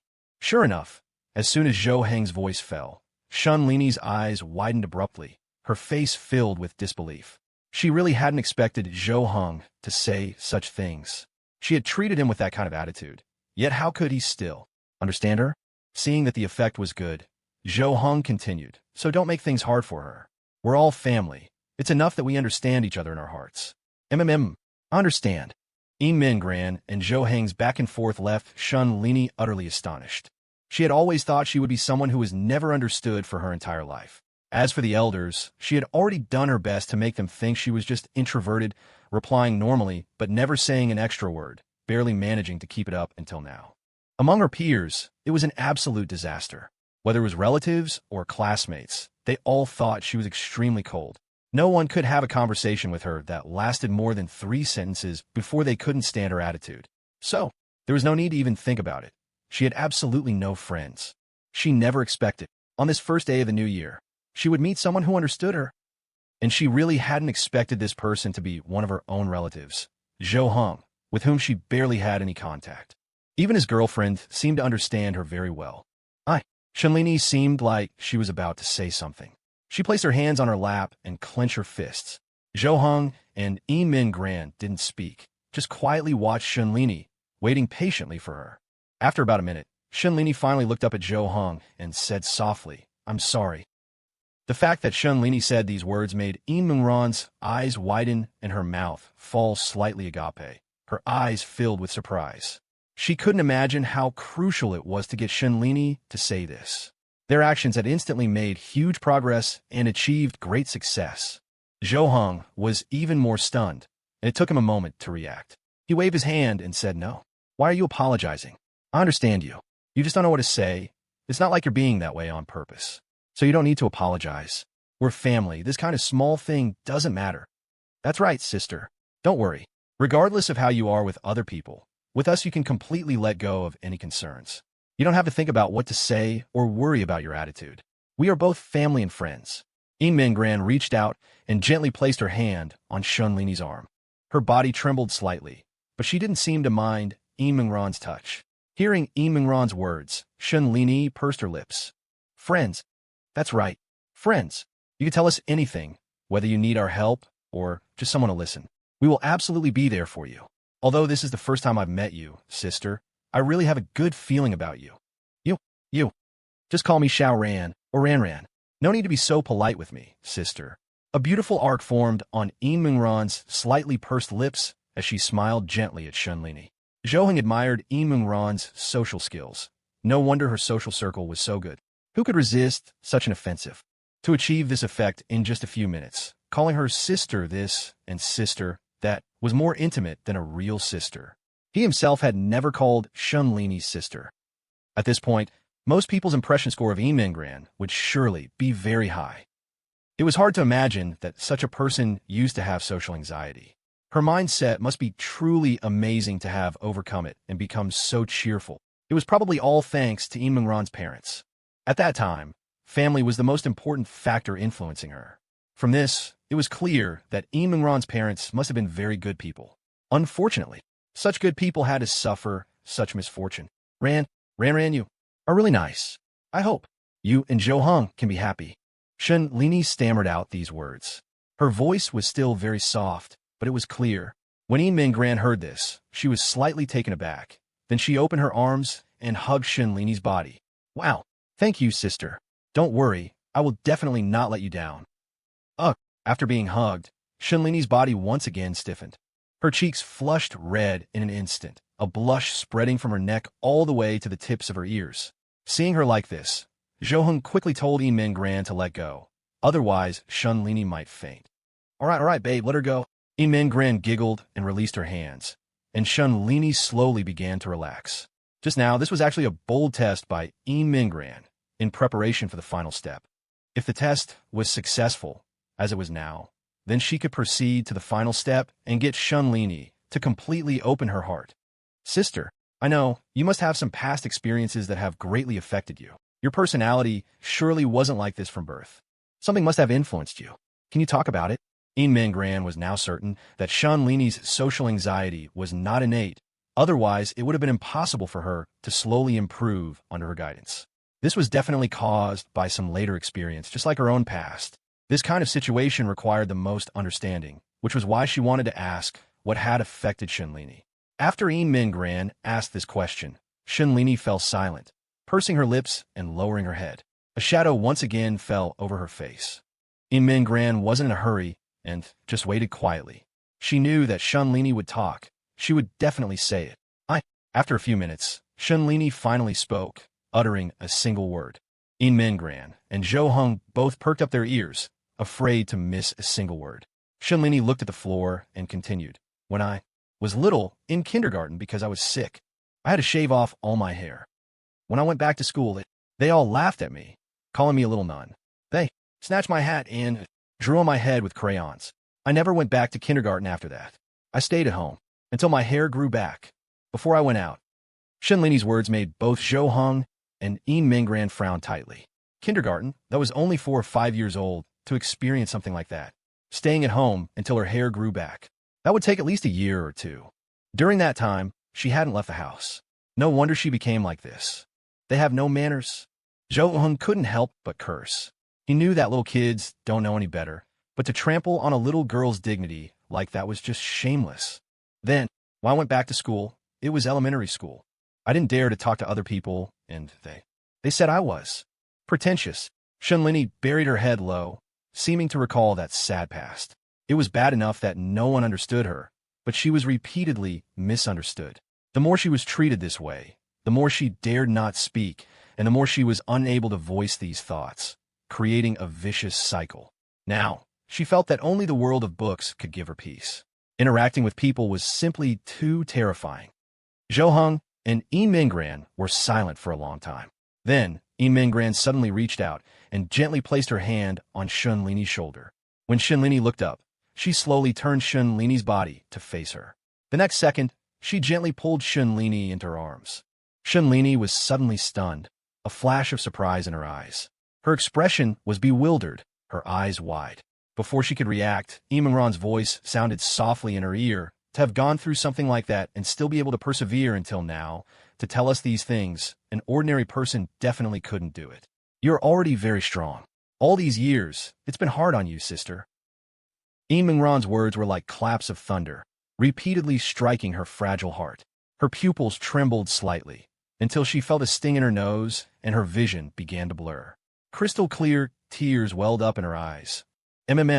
Shunlini's lips quivered, as if she were about to burst into tears at any moment. It had been many, many years since she had cried. The last time was while reading one of her favorite books. No one had ever said these things to her. For so many years, the evaluation of her had always been introverted, cold, pretentious. No one had ever truly understood her, and no one could voice the burden she carried. And just today, her heart was shaken by a girl she had just met. Her sturdy defenses had been completely breached. Zhou Heng watched this scene, resting his face in his hand. His eyes, looking at Inman Ran, were filled with pride. It seemed his girlfriend truly had many unexpected and excellent qualities. Why did such a person have to suffer such misfortune? Why was it so unfair? Zhou Heng wanted to tell Shunlini that this girl who was comforting her had also experienced such painful and helpless things. So he couldn't help but speak up, saying to Shunlini, don't be fooled by her cheerful and optimistic appearance, and how understanding she is. Do you have any idea what she's been through? Shunlini turned her head to look at Zhou Heng, not quite understanding what he meant. Hearing Zhou Heng's words, Inman Ran also knew that he was reminded of her own ordeal, and thus felt sorry for her. He also thought he could use her experience to make Shunlini feel better. After all, What can make a person with a tragic experience feel empathy is another person who has had a tragic experience. This could bring the two of them closer. Although it was a good idea, but to reopen her own wounds was a rather painful thing for Inman Ran. That's all. That's all in the past. It's the new year. Let's not talk about these things anymore. Inman Ran hesitated, and her speech became faltering. This made even Shani notice that something was amiss. She could feel that Inman Ran's experience was indeed somewhat unusual. And when Zhou Heng heard Inman Ran's words, he also closed his mouth and said no more. This, however, piqued Shani's curiosity.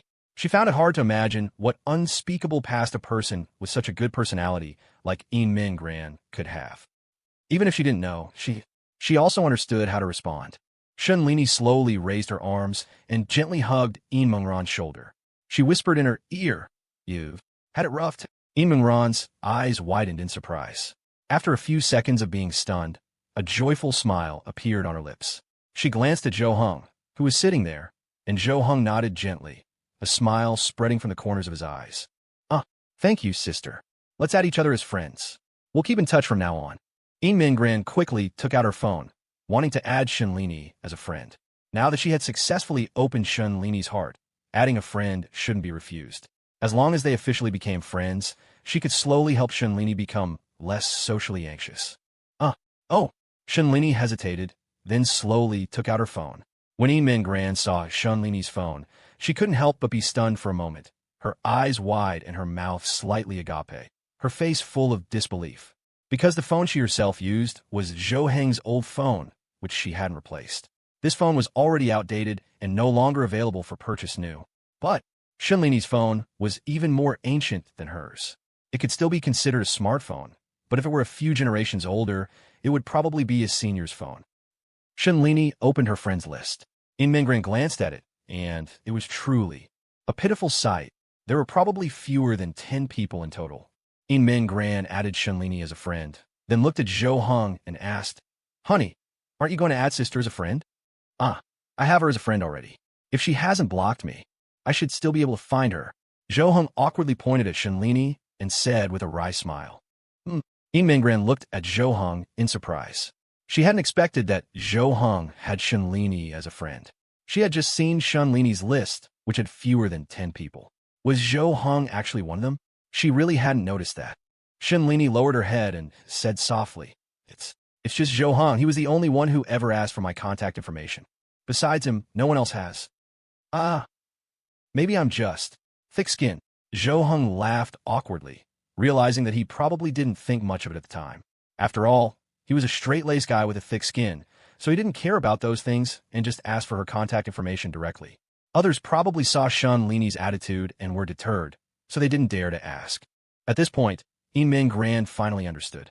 It was because Zhou Heng had taken the initiative to ask for Shani's contact information that she had agreed to let them come in and hang out now. Perhaps in Shani's heart, she did indeed think that her relationship with Zhou Heng was quite good. "Sister, are you in college now? A freshman?" Inman Ran put down her phone, looked at Shani, and continued to ask. Shani nodded and said softly, a freshman. At Dongzhou University. Dongzhou? Inman Ran blinked, stunned for a long time. Then she looked up at Zhou Heng in disbelief. Zhou Heng was a bit confused and asked, "What's wrong? Dongzhou, is it a good school? A first-tier or second-tier university?" "No, this Dongzhou University. It's the university that Tang Xi's parents wanted to get into." Zhou Heng's eyes widened, truly stunned for a moment. His mind spun rapidly, and, after a moment of thought, he finally straightened things out. "And when we said we wanted to get into the same university as Tang Xi, you mean this Dongzhou University?" "Yes." "Oh, what a coincidence." Zhou Heng and Inman Ran gasped, marveling at the coincidence. They hadn't expected that Shani was a student at this school. From this, it seemed that Shani's academics were really good. Otherwise, she wouldn't have been able to get into that university. "Tang Xi, who's that?" Shani slowly spoke up and asked. Zhou Heng replied, "Oh, that's my cousin. My mom is your great-aunt, right? She's also Tang Xi's aunt, so that's the relationship." "Oh, so you guys just said you also want to get into my university?" Shani asked tentatively, blinking as she looked at Zhou Heng and Inman Ran. Inman Ran smiled and said, "That's right. If we succeed in getting in, we'll be your juniors." Okay, that's good." The three of them chatted for a bit more. Shenlini was clearly opening up slowly. Inman Ran didn't intend to rush things, so she and Zhou Hong prepared to leave before noon. Lu Ling still wanted them to stay for lunch, but they declined. It was better to let Shenlini properly digest the morning's events. She would probably need a whole day in her room to fully adjust.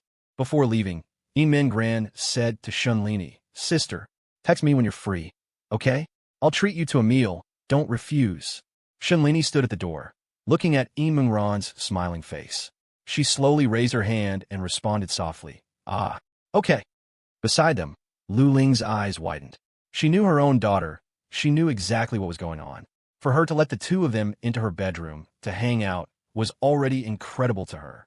She never expected that when they left, she would even come out to see them off and agree to go out for a meal together.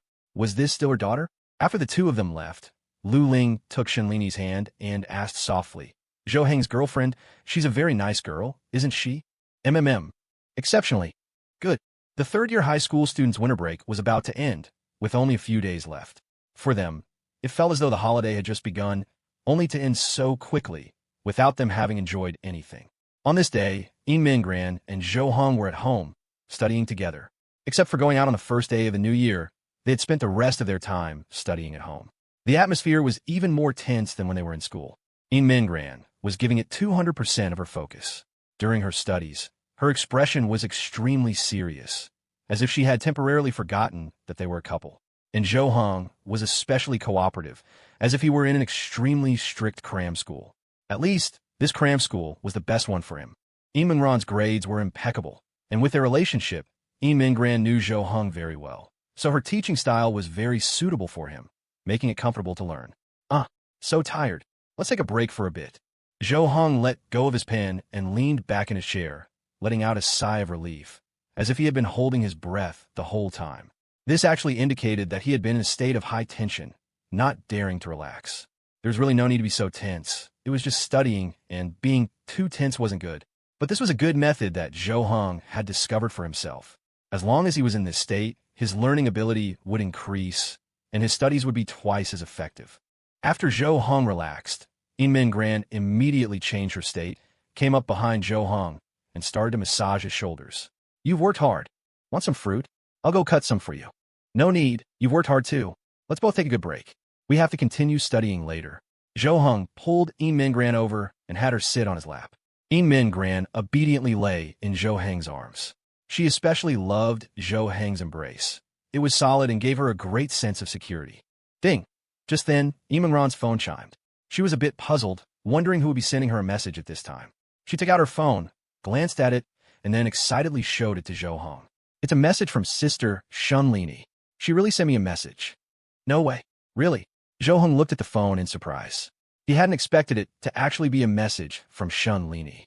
Only the two of them knew the weight of this message, how heavy it was.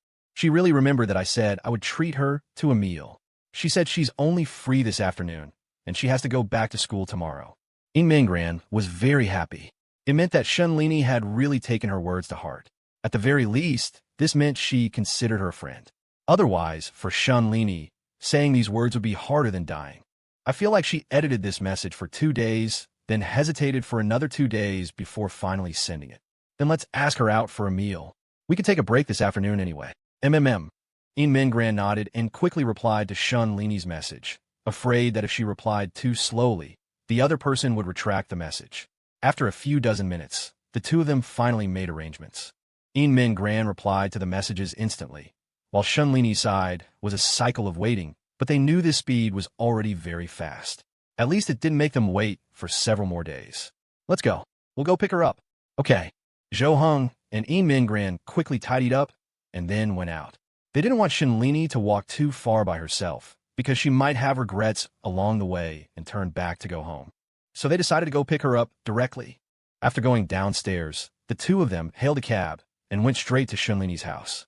When they arrived, they saw Shenlini already standing there waiting. Her nose and cheeks were red from the cold. She had probably been waiting for quite some time. Given her personality, she would never make others wait for her, so she might have been waiting for half an hour or more. "Sister, we're here." After getting out of the car, Inman Ran shouted and ran straight towards Shenlini. Shenlini quickly looked around, checking to see if anyone was nearby, as if she were afraid this loud shout would be heard by others. After seeing that there was no one around, she finally took a step forward, hesitantly opened her arms, and embraced Inman Ran. It's so cold. Why didn't you wait for us to arrive before coming down? I couldn't make you wait for me. Shani answered honestly. Zhou Heng urged from his side. All right, let's hurry up and find a place to eat. It's already cold enough outside. Let's get her somewhere warm quickly. All right, let's go, sister. What do you want to eat? Anything is fine. Inman Ran knew that Shani would definitely give this answer, but she still had to ask. In fact, even without asking, they had already decided where to go, just to save time. The three of them arrived at a shopping mall. Zhou Heng and Inman Ran had seen online that there was a popular internet-famous restaurant here that was quite good, with many people checking in. So they planned to try it out. Whether it was good or not was another matter. The main thing was to deliberately choose a place with more people. It was to help Shani get used to being in crowded places, to open up and not be shy. There are so many people here. Why don't we? Shani saw the storefront in front of her. It was already full of people, with very few empty tables. Besides school, she had rarely been to a place with so many people, so she was a bit intimidated. But Zhou Heng and Inman Ran didn't care about these things, and directly pulled Shani inside. Hey, it's okay, come with us, don't be afraid. Inman Ran comforted her, leading her into the restaurant. Shani lowered her head and let Inman Ran pull her along. After they sat down, they started to order. The two of them also handed the menu to Shani, letting her practice ordering for herself. Zhou Heng. Oh no, Brother Zhou. Class monitor. Just then, a voice broke the atmosphere between the three of them. The voice was particularly loud and startling, making Shani jump. Zhou Heng and Inman Ran were taken aback. They looked up and saw the owner of the voice, frowning. Kong Yu? What are you doing here? I'm having a meal with my family. You guys. Kong Yu pointed to another table, then looked at Shani. Shani slowly looked up, and Kong Yu's eyes immediately widened. His mouth dropped open. My goodness, what a great beauty. Kong Yu's eyes were practically glued to her. He rubbed them, wondering if he was mistaken. How could a beauty who so perfectly matched his aesthetic exist in the real world? She looked elegant, intellectual, gentle, and well-endowed. She was totally his type. A woman he had only ever seen in manga was now right in front of him. After seeing the stranger, Kong Yu, Shani silently lowered her head, not saying a word. Her entire being seemed to instantly radiate an aura that forced people away. Her expression and eyes turned completely cold. An ordinary person seeing this would have had the sense to back off. But Kong Yu seemed to ignore this aura. He rubbed his hands together, looked at Zhou Heng and Inman Ran, and asked softly, This lady, is she a friend of yours? TSK, can you not butt in? We're eating here, Zhou Heng said to him with exasperation. They had just managed to get Shani to open up a little, and now, with Kong Yu's arrival, all their progress was undone. He could feel the stranger's keep-out aura, yet Kong Yu chose to ignore it. Kong Yu heard Zhou Heng's dismissal, but he had no intention of leaving, now that he had finally seen a beauty so perfectly suited to his tastes. How could he possibly give up? Kong Yu looked at Zhou Heng, smiled fawningly, and said, Don't say that, Brother Zhou. Are we good buddies? Have you forgotten what you did for me back in school? Are you talking about when you wanted to pursue Tang Xi and I helped you deliver a love letter, only for you to get rejected? No. Then have you forgotten our friendly competition? Are you talking about when you got angry, came looking for trouble, and then cheated in an arm wrestling match with me and still lost? Damn. Kong Yu's mouth twitched, his face full of embarrassment. He often bragged to his classmates about how great his relationship with Zhou Heng was, to the point where he himself had started to believe it. Thinking back, his relationship with Zhou Heng was actually quite average. In fact, the other person probably didn't even have a good impression of him. It was just that Zhou Heng had a good temper and didn't bother to argue with him. Ha! This whole exchange made Inman Ran cover her mouth and laugh. She thought to herself that Zhou Heng really didn't give Kong Yu any face at all, completely embarrassing him in front of Shani. When Kong Yu saw Inman Ran laugh, his eyes lit up. Since he couldn't leave a good impression on this beauty, he could at least leave a relatively deep one. His image could be improved later on. The first step was to make her remember him. But when Kong Yu looked at Shani with anticipation, the smile froze on his face. Shani had absolutely no reaction at all, and her expression seemed even darker and colder than before. What was going on? Was this disgust for him? A look that wished he would just die. But this was the first time they had met. He hadn't said a word, hadn't done anything. There was no reason for her to treat him like this, was there? At this moment, Shunlini's inner world was in turmoil. She had no idea what her outward appearance was like, thinking she was just as usual. I can't be like this. This person is a classmate of Zhou Heng and Ran Ran. I should at least say hello, otherwise it would be so impolite. Shunlini lifted her eyes and glanced at Kong Yu, but only for an instant before she lowered her head again. No. Saying hello is too difficult. Kong Yu was now completely stunned. He had seen that glance clearly just now, and now he was completely bewildered. He thought to himself, did she just glare at me? And a particularly fierce glare at that. In that glance, just now, he had clearly seen coldness and heartlessness. Just how unwelcome was he? Was he really that annoying? What had he even done? He came over to say hello, got roasted by Zhou Heng a couple of times. And that was it. Did that warrant such a look? Then, Shunlini made up her mind. Even if she couldn't manage to say hello, she should at least smile. That was basic courtesy. The next second, Shunlini looked up, and a cold, sinister smile flashed across her lips. Whoa! Kong Yu was so scared he took a step back, letting out a small cry, his whole body trembling. He subconsciously raised his hands to protect his body. He had never seen such a terrifyingly cold smile. This smile, it was filled with contempt, and her eyes were like daggers. This was a sneer that treated him like absolute garbage. Was it really necessary to look down on him so much? Was this her way of saying she saw him as an ant? No, he had to leave. Immediately. Right now. He had a feeling that if he stayed here any longer, he would be wounded all over. He would be humiliated to death. Even more devastating than Zhou Heng's few remarks. Brother Zhou, class monitor, I'm going back now, my mom's calling me. See you later. After hastily saying this, Kong Yu quickly turned and left, without a single look back. This was the first time he had ever felt fear toward the girl. To think there was such a cold woman. It was as if no one was worth a mention in her eyes. He had always considered himself quite thick-skinned. Even if a girl wasn't interested in him, he could still shamelessly approach her. But in the face of this woman, he had lost that courage. Seeing Kong Yu leave in such a hurry, Shunlini was taken aback. Then she realized that she had messed up again. It must have been her subconscious state that scared that person away, causing trouble for Zhou Heng and Inman Ran. After all, this kind of situation had happened far too many times. She was always unintentionally hurting others. Shunlini looked up at the two people opposite her, her face full of apology. She wanted to say sorry, but didn't know how to start. But before she could say anything, she saw the two people opposite her with their heads down, biting their lips and laughing, as if they had seen something hilarious. Did you see it? The look on his face when he got scared. Ha, that's hilarious. I saw it. Serves him right for trying to hit on someone. So tactless, and he doesn't consider other people's feelings. He's really annoying. This left Shunlini a little confused. She asked softly, isn't he your friend? Zhou Heng and Inman Ran exchanged a look, then turned their heads towards Shunlini and said in unison, occasionally. In very specific situations. School's starting so soon. What about the exam? I don't have much confidence. Zhou Heng and Inman Ran were walking to school, both wearing matching couples jackets and sharing a single scarf, huddled together as if they couldn't feel the winter cold at all. Inman Ran breathed out a puff of cold air, her lips curving into a smile. It's okay. You've definitely improved a lot. Besides, this isn't the college entrance exam. It doesn't mean anything.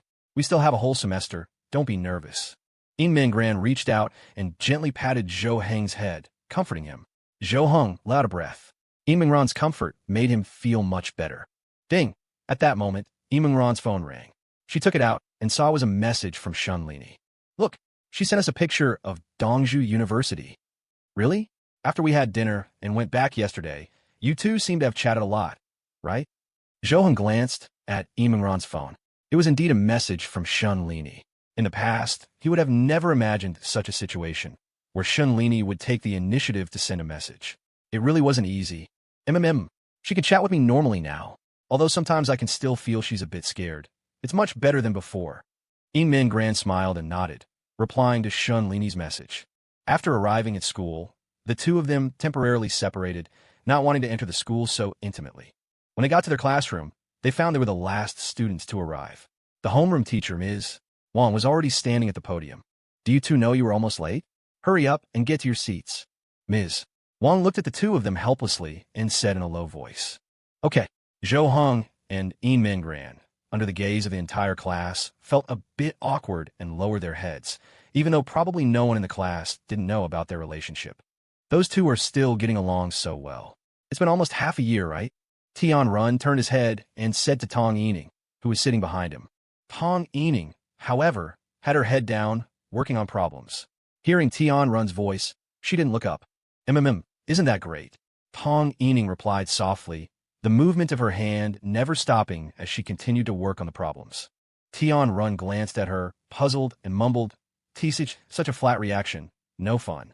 Otherwise, what kind of reaction could I have?"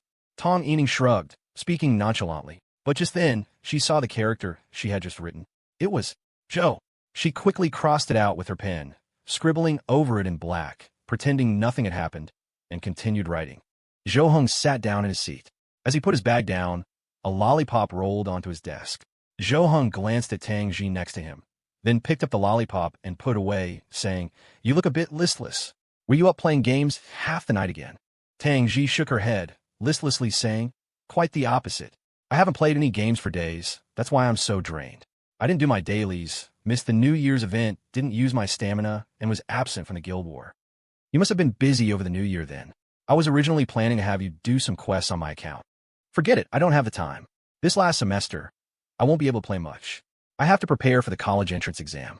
My family insists that I get into that. What's it called, university." Tang Xi waved her hand, lying on the desk with no energy, looking very annoyed. "Dongji University, right? Inman Ran and I are going to apply there too. That school is pretty good." "Oh right, Dongji University. My mom also said we should go visit it when we have time, since it's not far. We can do that. As it happens, we have someone there who can host us." "Who?" A cousin of mine, my aunt's daughter. She's a student at Dongju University. If we go there to visit, we should be able to find her." "I think so. If it were before, Zhou Heng definitely wouldn't have dared to say this, but now it should be possible. After all, Inman Ran and she were friends now, so she probably wouldn't have a reason to refuse, right? Okay, then let's go when we have time. We can take a look around, and I can report back to my parents." Tang Xi didn't ask any more questions and nodded in agreement. Since she and Zhou Heng were also related, they were somewhat connected. Having an acquaintance like that was, of course, for the best. "All right, quiet down." At this moment, Ms. Wang stood at the front, clapping her hands to signal for the class to quiet down and stop whispering. Everyone looked up at Ms. Wang, wondering what she was about to say. "There's an announcement I need to make. We have a new transfer student in our class who will be spending this last semester with us, studying together. Come on in." Ms. Wang called out to the classroom door. The students frowned in confusion, looking at each other, their faces all showing surprise. This was the last semester, with only about 4 or 5 months until the college entrance exam. How could there be a transfer student at this time? Who would transfer at such a crucial moment? As the crowd wondered, a student slowly walked in from outside the door. She had long, dark hair tied into a ponytail and was wearing the school uniform, looking full of youthful energy. Beneath her long eyelashes were a pair of bright, large eyes, a high-bridged nose, and a cherry-like mouth. She looked exceptionally cute. Her fair skin made her cheeks look very pinchable, as if they were soft and smooth. She wasn't very tall, but was of a normal height for a high school girl. Carrying a backpack, she walked in with a clearly happy expression. "Whoa!" Kong Yu's eyes instantly lit up. He craned his neck, stretching it long. He hadn't expected the transfer student to be a beautiful girl. Zhou Heng and Tang Xi, on the other hand, had little reaction. They tilted their heads, frowning slightly, as if they were thinking about something. Inman Ran secretly glanced at Zhou Heng, checking his expression. "Please introduce yourself." Ms. Wang nodded, looking at the girl in front of her. "Yes, teacher." The girl walked straight to the podium, picked up a piece of chalk, and then grandly wrote her name on the blackboard. This was something that rarely happened in real life, mostly seen in TV shows, but they were seeing it now. "Yuling Shua, that's my name. You can call me whatever you like. Xiao Yu, Xiao Shua, Ling Shua." "Thank you, everyone." A sweet smile bloomed on the girl's face. As she spoke, she gave a slight bow to her classmates, looking very sunny and cheerful. You can sit over there, behind Inman Ran. She's the class monitor, so if you need anything, just ask her." "Hello, class monitor." Yuling Shua sat down behind Inman Ran, greeting her with a smile before putting her things away. Inman Ran returned a polite smile. "Hello, you could just call me Inman Ran." "Okay." Yuling Shua nodded, then took out her books, ready for class to begin. Transferring at this time is really strange, but I guess it doesn't matter, since there's not much new to learn this last semester. It's mostly review, so there's no need to worry about the teaching pace, Zhou Heng muttered under his breath, glancing at Yuling Shua before looking away. Tang Xi, beside him, continued to stare intently at Yuling Shua, as if waiting for her to turn and look their way. But after a long wait, there was no reaction from her. She was genuinely focused on her studies. So, Tang Xi stopped looking and lowered her head, replying to Zhou Heng. Maybe there's some special situation. For example, the learning atmosphere at her old school was bad, or she was being bullied, or maybe, like Lu Yunua, she's tried to escape something. It's all possible. After class, she'll find out that the learning atmosphere in the new environment is even worse. How many people do you think would try to talk to her after class? 5 or 6 guys, 2 or 3 girls. She probably won't receive any love letters for now. The earliest would be this afternoon. Is that so? I bet she'll get 1 love letter. Zhou Heng held up 1 finger, speaking with great certainty. Huh, who would be that dense? Oh, right, there's one. I forgot. Tang Xi was stunned for a moment, then slapped her forehead as if in sudden realization. Her gaze shifted to a corner of the classroom where someone was already writing a love letter. The first time I saw you, my heart was moved. Not good, too common. How can I express my utmost sincerity? Kong Yu muttered to himself, tapping his chin with his pen, his brow furrowed. He was thinking about this problem more seriously than he thought about math problems. His philosophy was to strike while the iron was hot, by sending the love letter first. He could both show his love at first sight and get her attention. Otherwise, when many people started sending them, he wouldn't stand out and would have no chance. Whether he succeeded or not didn't matter. The main thing was to break into her world first, just so she would have an impression of him. Kong Yu, you truly are a master of love. This move is simply brilliant. Kong Yu supported his forehead with his hand, striking a pose he thought was handsome, and murmured under his breath, even unable to resist a slight grin. What are you smiling about? Huh, ahem. Ms. Wang. Kong Yu looked up and saw Ms. Wang standing beside him. He was so startled he trembled all over and nearly choked on his own saliva. The next second, he quickly covered his desk with his hands. Hand it over. Ms. Wang extended her hand, her brow tightly furrowed, signaling for Kong Yu to hand it over. The moment her homeroom teacher's authority was displayed, Kong Yu found it hard to resist. He could only slowly move his hand over the unfinished love letter from his desk. After Ms. Wang took it, she first glanced at it, then immediately showed an expression of disgust. As a homeroom teacher, she had seen plenty of love letters, but this was the first time she had seen one so cringeworthy. Normally, after confiscating a love letter, the procedure would be to have the person read it aloud to the whole class. But Ms. Wang felt that if she made Kong Yu read this out, the whole class would probably not be able to function normally for the rest of the day. This paper, did you prepare it in advance? Do you have any more? Take them all out. Ms. Wang glanced at the paper of the love letter. It wasn't torn from a regular notebook, but rather seemed to be paper specifically for writing love letters, colorful and decorated. Kong Yu hesitated, looked up at Ms. Wang with some embarrassment, and made no move. Hurry up. With a sharp reprimand from Ms. Wang, Kong Yu slowly reached into his desk and then pulled out a thick stack of various kinds of paper. Ms. Wang was dumbfounded, her mouth twitching, her face turning green. Ha ha! The classroom immediately erupted in laughter. Kong Yu's face instantly turned as red as a monkey's butt. Are you here to study or to distribute love letters? Have your parents come to my office tomorrow. Ms. Wang took the papers, her expression suddenly sinking. After a harsh reprimand, she left the classroom. The laughter in the class hadn't stopped, and Kong Yu was still embarrassed. He secretly glanced towards Yuling Shua at the front, wanting to see if she had any reaction. If he could at least make her laugh, that would be something. At least he would be the first person to leave a deep impression on her. But as it turned out, Yuling Shua seemed completely uninterested. She didn't even turn her head. Instead, she was holding a notebook and asking Inman Ran in front of her some questions. This made him feel even worse. He had been thinking of getting a head start, being the first to rush off the starting line, but it seemed he was the first to be eliminated. The race hadn't even started, and he had already been killed by the competition. Class monitor Inman Ran. Can I see the class schedule? I want to copy it. Oh, okay. What time do we have lunch? Is there a cafeteria? Do you eat at the cafeteria? Oh, no. I usually bring my own lunch. What time do we have lunch? Is there a cafeteria? Do you eat at the cafeteria? Oh, no. I usually bring my own lunch. Yuling Shua's attention was constantly on Inman Ran. She seemed to be interested only in her, always asking her questions or talking to her. And Inman Ran answered them all one by one. After all, she was a new classmate, and, as the class monitor, she should take care of her. Ms. Wang had also said that if she didn't understand anything, she should ask her. Plus, she was a girl, so it was fine for her to talk to her a bit more. If it were a boy, she wouldn't be like this. She didn't want to make Zhou Heng overthink. Not far away, Tang Xi stared at Yuling Shua, a thoughtful expression on her face, her brows slightly furrowed. Inman Ran, as if he had read her mind, asked, "What's wrong?" The new classmate is trying to get on the good side of the class monitor. That seems pretty normal, right? Tang Xi shook her head without hesitation and said, trying to get on her good side is normal, but she's being a bit too obvious about it. It feels kind of rushed. Is it? I don't see it. Maybe her personality is just overly cheerful. She only knows Inman Ran right now. Once she gets to know more people, she'll probably be like this with everyone, right? Inman Ran looked towards Yuling Shua and Inman Ran, but didn't see anything unusual. Tang Xi didn't object to Inman Ran's view, but she still felt that something wasn't quite right. I still feel she's a bit strange. After class, it was break time.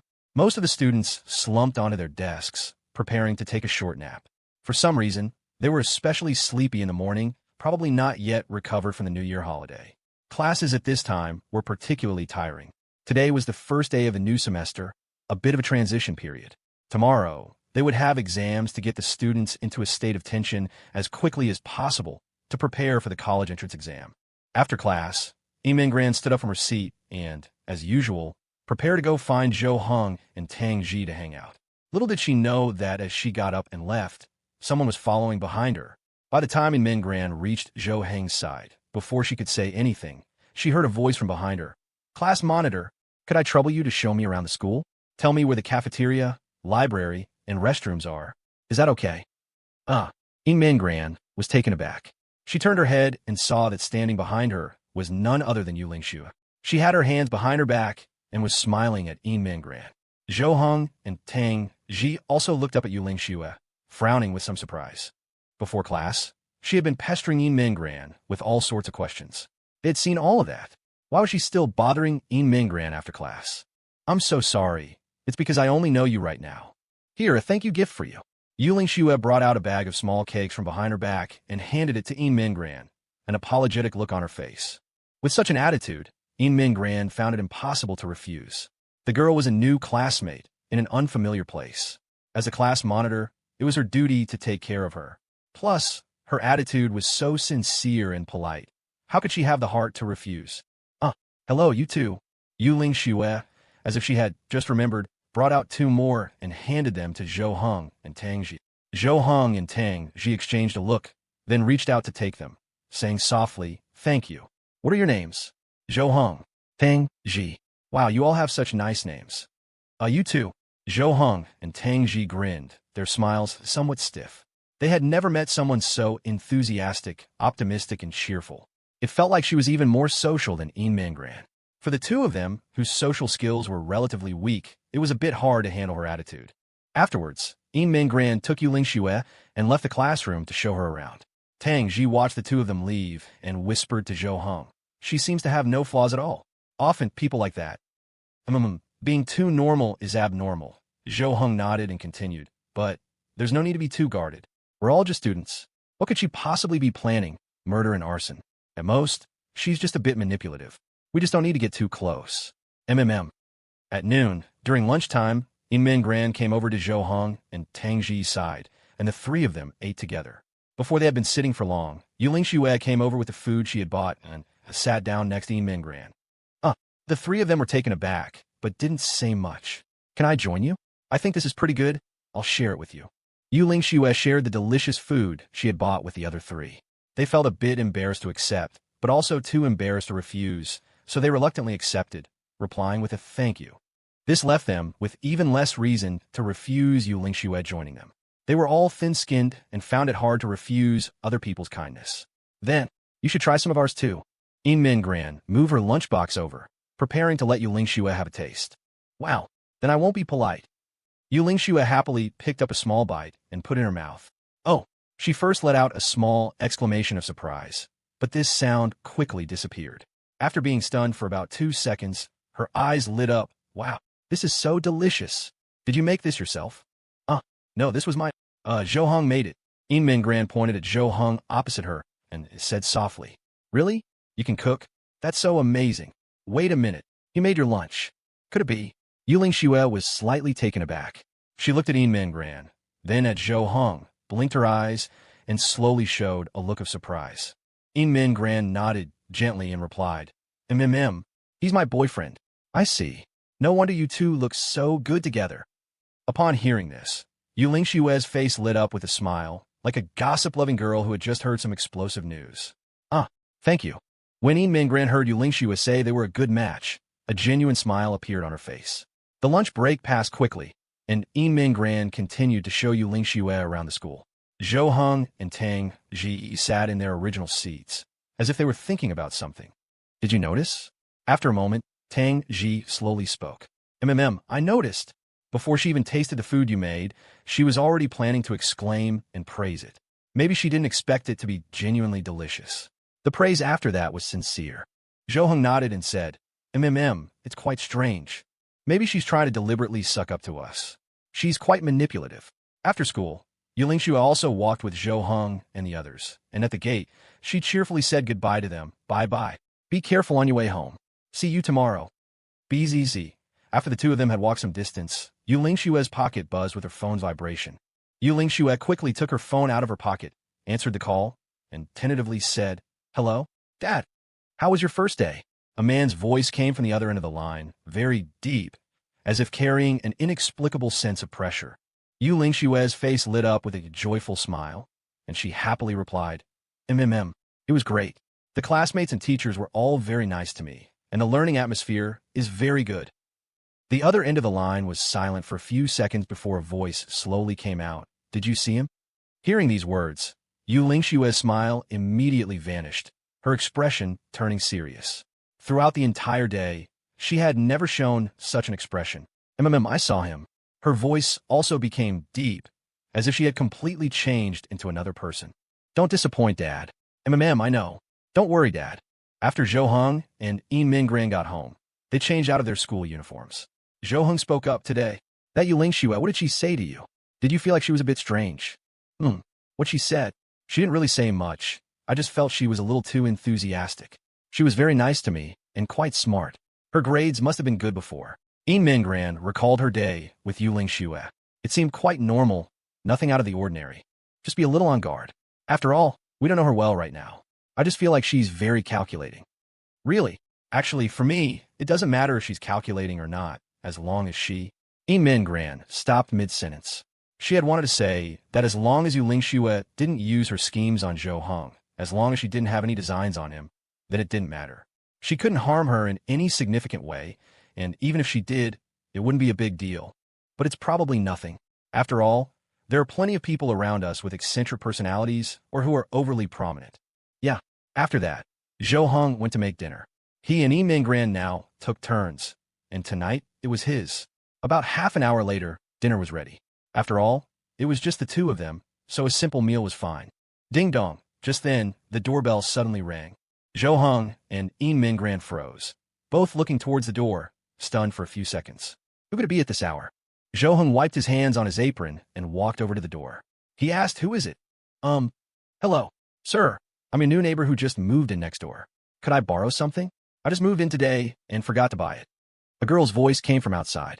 Upon hearing it, Zhou Hong and Inman Ran's faces instantly filled with surprise. They exchanged a look, their eyes full of disbelief. No way. Inman Ran quickly stood up and went to Zhou Hong's side, staring at the door. Then, she slowly opened it. They hadn't guessed wrong. The person standing at the door was indeed Yuling Shua. She had just said she was the new neighbor who moved in next door. Could it be such a coincidence? When Yuling Shua saw Zhou Hong and Inman Ran, she was suddenly taken aback. Then, her eyes widened in pleasant surprise. It's you. What a coincidence. You live here too. Wait, you two are living together. Zhou Hong didn't answer Yuling Shua's question directly. Instead, he walked out, glanced towards the apartment next door, and asked, No. Did you really move in next door? Yes. I just moved in today. It's such a coincidence. That's great. I was just worried about what to do if my neighbors weren't easy to get along with. Since it's you two, I can rest easy. Yuling Shua smiled, speaking happily. How could there be such a coincidence? Zhou Heng's brow furrowed slightly, his expression becoming extremely wary. He couldn't help but take a step back. He had already been suspicious of this person today, and now such a coincidental thing happened at night. It made him have to wonder, had Yuling Shua investigated where they lived and then deliberately moved in? Inman Ran took a step forward and asked, "What do you need to borrow?" All right, just a little bit of laundry detergent. Is that okay?" Inman Ran went inside and, a moment later, came out with a small bottle of laundry detergent, handing it to Yuling Shua. "There's not much left. You can have it all." "Thank you." Yuling Shua took the detergent, nodding in thanks. Then, as if she suddenly remembered something, she said, "Oh, right. As a thank you, I just made some Coke chicken wings. Let me bring some over for you." Before Zhou Hong or Inman Ran could say anything, Yuling Shua ran back next door. A moment later, she emerged carrying a plate with several Coke chicken wings on it. "Here, don't be shy. I'm sure they can't compare to what Zhou Hong makes, but they should be pretty good." Thank you." Inman Ran felt it would be rude to refuse, so she took the plate. She then glanced at the apartment next door and asked, "Do you live with your family, or by yourself?" "I live by myself. My parents are busy with work, so I'm living here on my own." "Oh, so you also eat alone?" Inman Ran nodded lightly, then turned to look at Zhou Hong. Their eyes met, and they exchanged a glance. Both of them looked at the Coke chicken wings on the plate in Inman Ran's hand. They looked really well made. "Why don't we invite her to have dinner with us?" Inman Ran whispered in Zhou Heng's ear. In a normal situation like this, it was indeed polite to invite her, especially knowing she lived alone and ate by herself. Zhou Heng nodded. "Okay, we can use the chance to probe her and ask her some questions." He agreed to the idea, mainly because he wanted to learn more about Yuling Shua and see if she posed a threat to Inman Ran. If she was scheming and putting on an act, he would warn Inman Ran to be careful and stay away from her in the future. But what if she was just a genuinely cheerful, enthusiastic, and simple-hearted person? If she was so nice to them, polite, and knew to return a favor, they couldn't just shut the door on her. Plus, from then on, he could let Inman Ran hang out with her without worry.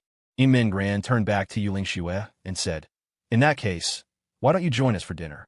We're just about to eat. We live by ourselves too." Yuling Shua's eyebrows raised, clearly not expecting Inman Ran to invite her. She glanced at Zhou Hong, seemingly to gauge his opinion. When Zhou Hong also nodded in agreement with Inman Ran's decision, Yuling Shua paused for a few seconds before a smile slowly spread across her lips. "Oh, never mind. Wouldn't that be intruding on your world for two? I'm not that thoughtless. Anyway, we're neighbors now. We can eat together another day." Zhou Hong frowned slightly, apparently not expecting Yuling Shua to refuse. Inman Ran nodded and said, "I see. All right then. Well, if you need help with anything, just let us know." "Got it. I'll head back now. Bye-bye." Yuling Shua waved and went back next door, closing her door. Zhou Hong and Inman Ran watched her go inside before heading back in and closing their own door. "Don't touch it yet. Let me test for poison first." Zhou Hong picked up his chopsticks, preparing to eat a little to see if it was safe. Inman Ran gave a wry smile. She wouldn't go as far as poisoning it, would she? We have no grudges against her. You can't be so sure. It's better to be safe than sorry. What if she put laxatives or something in it? Tomorrow is the exam. Using this kind of method to affect other people's performance is a possibility. Zhou Hong reached out with his chopsticks, picked up a small piece, and took a bite, smacking his lips a few times. "T.S. kid." Zhou Hong frowned slightly and savored the taste again. "How is it? Don't tell me there's really something wrong with it? It couldn't take effect that fast, could it?" Inman Ran looked at Zhou Hong with some concern, patting him on the back. Zhou Hong shook his head, put down his chopsticks, and said softly, "She didn't make this. If she did, she shouldn't be a student, she should be a chef." Inman Ran paused, her eyes widening in surprise. What? What does that mean? Is it that delicious?" "No. It has nothing to do with how delicious it is. There's a subtle difference between food made by a restaurant chef and a home-cooked version that you can taste. If she didn't buy this from a restaurant, it means she has several years of cooking experience and is a seasoned chef. Her cooking habits are different from ours." "Oh, so she probably bought it? Then why did she say she made it herself?" "I don't know. We should still be careful with this person. But this dish should be fine. I don't think she'd use such an obvious trick. Let's just eat for now." Zhou Hong placed a plate of chicken wings on the table, ready to eat with Inman Ran.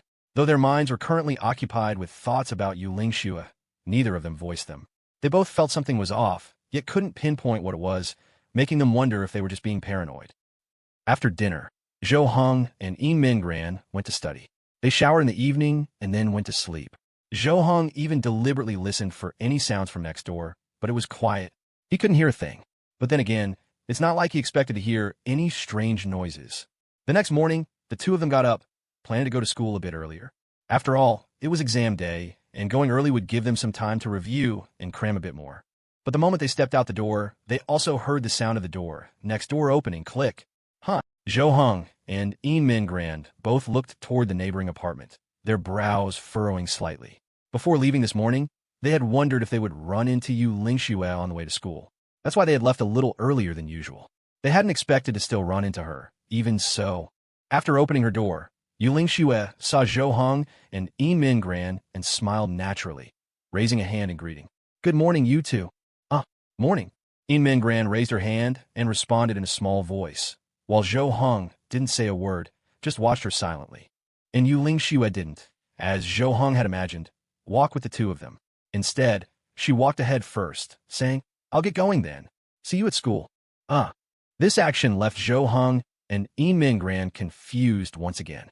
The fact that she came out at the same time made them have to suspect that she was planning to walk with them, deliberately waiting for them to come out. But now, she just said hello and left by herself? This made them doubt themselves. Was it really just a coincidence? Maybe it's just a coincidence. Inman Ran looked up at Zhou Heng and said in a low voice, "Maybe. Otherwise, waiting for us to come out first thing in the morning just to say hi doesn't make much sense." Zhou Heng stared at Yuling Shua's departing back, lost in thought, but he couldn't figure it out. The two of them went to school. Once they reached their classroom, Zhou Heng told Tang Xi about the incident. Tang Xi thought for a moment, then shook her head. "It's really hard to say. It could be a coincidence. If the same thing happens tomorrow, then it's definitely not a coincidence. But if she's doing it on purpose, she wouldn't be so foolish as to create a coincidence 2 days in a row. But what for? What's the point? I originally thought she wanted to get close to Inman Ran, but now I'm not so sure." Zhou Heng really couldn't understand. He looked over at Inman Ran and Yuling Shua. Yesterday, Yuling Shua had been practically glued to Inman Ran, constantly pestering her with questions, but today, she wasn't like that at all. It was as if she didn't even know Inman Ran. She was just sitting there studying normally, and if she didn't understand something, she even asked her deskmate instead of Inman Ran in front of her. Tang Xi rubbed her chin, frowning slightly, and said in a low voice, "Maybe she's playing hard to get? Why? Is that necessary? Maybe to her, it's very necessary. You just don't know it." The exam started soon. Regardless of what scheme Yuling Shua had, Zhou Heng and Inman Ran decided to ignore it for now and focus on the test. Zhou Heng knew it was impossible for him to get into the top 20 directly. He didn't have that ability yet. So as long as he improved as much as possible, it would be a success. As long as he did better than last time, it would be a change from his long stagnant situation. The morning exams ended, and it was noon. Zhou Heng, Inman Ran, and Tang Xi were eating together as usual. At this time yesterday, Yuling Shua had been with them. But today, Zhou Heng looked at Inman Ran and asked in a low voice, "Did that Yuling Shua talk to you at all today?" Inman Ran thought carefully, then shook her head. "No, not a single word all morning. But I think I heard her sighing a lot, like she had something on her mind." "I see." Zhou Heng turned to look towards Yuling Shua. He saw that at lunch today, she was sitting there all by herself, her head bowed low, buried in her food. From her back, she looked particularly lonely. What's wrong with her? Inman Ran was a little confused. She was perfectly fine yesterday, so what happened today? Yuling Shua kept her head down, eating bite by bite. It was just, each bite was very small, as if she was deliberately controlling her eating speed. Just then, from behind Yuling Shua, a voice emerged. Yuling Shua's eyes snapped open for a second, as if they had lit up for an instant. But after listening closely to the voice, her gaze instantly became ice cold, and her brows furrowed slightly. She raised her head and looked to the side. Standing next to her was Kong Yu. Kong Yu grinned, looking at her and rubbing his hands together. He said softly, "Why are you eating lunch by yourself? Haven't made any friends yet? My name is Kong. Get lost." Kong Yu was cut off. He hadn't even finished his sentence. He stood there as if in a daze, completely still. His brain seemed to have crashed, his mind a complete blank, buzzing. This wasn't right. He had observed her for a whole day yesterday, and this classmate was very lively and cheerful. She responded enthusiastically to anyone who greeted her, that smile never leaving her face. He had originally thought she must be an easy person to get along with. which was why he had approached her today when he saw she was alone. But how was this situation so different from what he had expected? Yuling Shua was expressionless now, without a trace of smile. That "get lost" was also delivered with extreme coldness. Okay. Kong Yu nodded, agreeing readily, and walked back. To be honest, he wasn't particularly upset, because it seemed he was already used to it. Although he hadn't anticipated this situation, when he actually faced it, he was already mentally prepared, and it didn't affect his mood too much. After shooing Kong Yu away, Yuling Shua returned to her previous state, looking heavy-hearted. Why don't you ask her to come eat with us? In any case, she hasn't done anything to us. There's no harm in eating a meal together. Zhou Heng whispered in Inman Ran's ear. They had their suspicions, but they had no proof. In a situation like this, they couldn't just stand by and do nothing. Okay, Inman Ran agreed, stood up, and went over to Yuling Shua's table. She came up behind her and tentatively patted her on the shoulder. Yuling Shua, do you want to eat with us? Upon hearing Inman Ran's voice, Yuling Shua's body trembled slightly. She slowly raised her head, turned around to face Inman Ran. Her expression as gentle as could be, her eyes exceptionally friendly and soft. She pursed her lips, nodded, and replied, Okay. Thank you. Yuling Shua took her lunchbox and went with Inman Ran over to Zhou Heng's table. After sitting down, she pushed her lunchbox forward. It was filled with many delicious dishes. Try what I made. I made this myself. I don't know if it's to your liking. Yuling Shua seemed to have returned to her state from yesterday, her smile back on her face. Tang Xi didn't hold back, directly picking up a piece of fried egg and taking a bite. You don't seem to be in a good mood today. Did something happen? She asked. Yuling Shua was taken aback by the sudden question. She then showed a slightly forlorn expression and said, It's just the morning exams. I don't know if I did well. I feel like I made a lot of careless mistakes. The exams? You're worried about that? Zhou Heng's brow furrowed slightly as he pressed on. Yes, what else could I be worried about? Thank you for your concern. But I'm fine. Yuling Shua's thin lips curved up in a gentle smile, one that felt as soft as a spring breeze. This smile wasn't directed at Zhou Heng, but was aimed downwards as she lowered her head. This small gesture was noticed by Inman Ran. Unconsciously, her favorable impression of Yuling Shua increased slightly. If a girl smiled at her boyfriend like that, she would definitely be angry. A small detail like this could earn points in her mind. After finishing lunch, the group tidied up and returned to their seats to prepare for the afternoon exams. Zhou Heng stood up and left the classroom, intending to go to the restroom. Just as he was about to reach the restroom door, Zhou Heng saw a figure emerge from class 1. It was Liao Haomiao. When Liao Haomiao saw Zhou Heng, he waved at him and called out, Bro, hey, coming. Zhou Heng walked over and entered the restroom with Liao Haomiao. After entering, Liao Haomiao glanced back to make sure no one was there, then spoke to Zhou Heng. Bro, I heard your class got a transfer student too? Zhou Heng frowned and asked, Too? Does your class have one as well?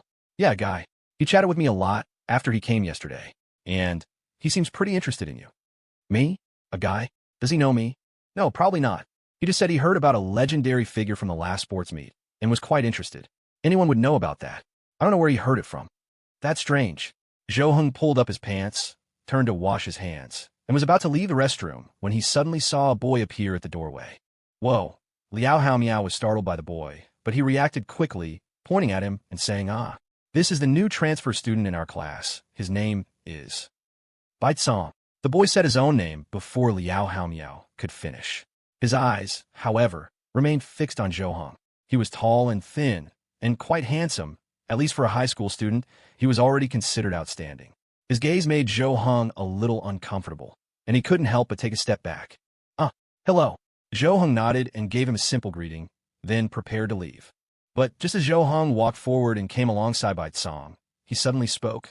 Sorry to bother you for a moment. I want to talk to you about something. It's about the new transfer student in your class. Zhou Heng stopped in his tracks, frowned, and looked at Biteong. How do you know? I also know her name is Yuling Shua. And I also know that since she transferred yesterday, she's been intentionally or unintentionally appearing around you, right? You know that too? Yes. So, could I bother you for a moment? Let's talk alone. A troubled look appeared on Zhou Heng's face. His mind was racing. It felt like he'd been dragged into some kind of trouble. But he really did want to know what Yuling Shua's story was. That was the thing he most wanted to find out these past 2 days. All right. Zhou Heng nodded, agreeing to talk with Biteong alone. Liao Haomiao tactfully left first, while Zhou Heng and Biteong went to the stairwell.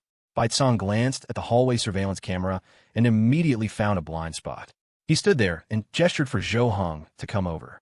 Zhou Heng walked over curiously and saw Baitsong take out a phone. After fiddling with it for a few moments, he played a video. Is this Yuling Shua? Zhou Heng looked at the video. The person in it was indeed Yuling Shua, but she looked completely different from how she was now. Her expression was cold, her eyes filled with ferocity. Her entire demeanor seemed to be the complete opposite of the person he knew. And in the video, she was grabbing a girl by the collar. The scene seemed to be school bullying? Whoa. Watching the video, Zhou Heng couldn't help but purse his lips and frown deeply. The content of the video was just too brutal, all punches and kicks. He really couldn't believe that the person in the video and the Yuling Shua he had known for the past 2 days were the same person. The contrast was just too great. This video didn't look like it was secretly recorded on a whim. It seemed more like it was captured by some extremely well-hidden high-definition camera. A candid shot wouldn't be this stable and clear. After it finished, Baitsong put his phone away and looked at Zhou Heng seriously. She and I went to the same school before. I know her. She's cold and violent. I don't know what kind of act she's putting on in front of you, but this is the real her. I'm not saying this for any other reason than to warn you to stay away from her. She's not a good person. Wait, then, do you have some kind of grudge against her? Why are you telling me these things? What's in it for you? Zhou Heng took a step back, looking at Baitsong warily. He certainly didn't know Yuling Shua's background, but the background of the person in front of him was also a mystery. What was his purpose in showing him this? Was it purely to oppose Yuling Shua, or was there some other motive? And why did he approach him? I have some minor grudges with her, so you can think of it as me simply wanting to get back at her, Baitsong said thoughtfully and earnestly. Zhou Heng still felt it was strange, but he didn't say much more. The video was probably real. If it was an act, then Yuling Shua's acting was really good. No, the girl being beaten was the one whose acting was really good. All right, I understand. Thank you. Only then did Baitsong show a smile. He was already quite handsome, and now with a smile, he appeared even more approachable. No problem. We can add each other as friends. If she does anything strange, you can tell me. I can help out at a critical moment. Baitsong took out his phone again, ready to add Zhou Heng as a friend. This? Okay. After some thought, Zhou Heng agreed. After all, he was a guy, so adding him was fine. Inman Ran wouldn't say anything. And just like that, the two exchanged contact information. When Zhou Heng accepted the friend request, Baitsong's eyes clearly lit up. But this flash of extreme joy only lasted for a moment before Baitsong concealed it, unnoticed. Send me that video. Okay, no problem. Baitsong nodded immediately and quickly sent Zhou Heng the video they had just watched. Zhou Heng wanted the video to show Inman Ran and Tang Xi later, and also to have them help determine if it was fake. What if it was an AI face swap and he hadn't noticed? After Zhou Heng left, Baitsong kept staring at his back until he walked into the classroom. Only then did Baitsong's expression finally change, the corners of his mouth no longer suppressible. Yes. Phew, nice. In the bag. This one's in the bag. Baitsong began a one-man celebration, jumping around like a madman, nearly dropping his phone. A few people walked by and saw this, looking on dumbfounded, wondering what this person was doing with that handsome face of his. Was he being weird for effect? Baitsong glanced around, then immediately found a more hidden and safer spot and made a phone call. The phone rang a few times before it was finally answered. Before the other side could speak, Baitsong said impatiently, "Father, I did it. I got his contact information." "Really? Then, what about Yuling Shua?" "I did as you said and showed him the video you gave me. Yuling Shua has absolutely no chance now." Good boy. Keep up the good work. Don't be anxious, you absolutely must not rush things. This has to be done slowly. If you have any problems, just tell me, and I'll help you solve them.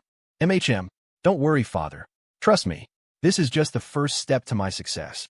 After hanging up, Baitsong patted his chest as if to cheer himself on. He stared at the newly added contact of Zhou Heng on his phone, staring at the chat window, wanted to send something, but feeling it wasn't appropriate. TSK. Forget it. It's fine. There will be plenty of opportunities. Baitsong put his phone away and happily went back, his demeanor completely different from the serious and earnest one he had shown Zhou Heng.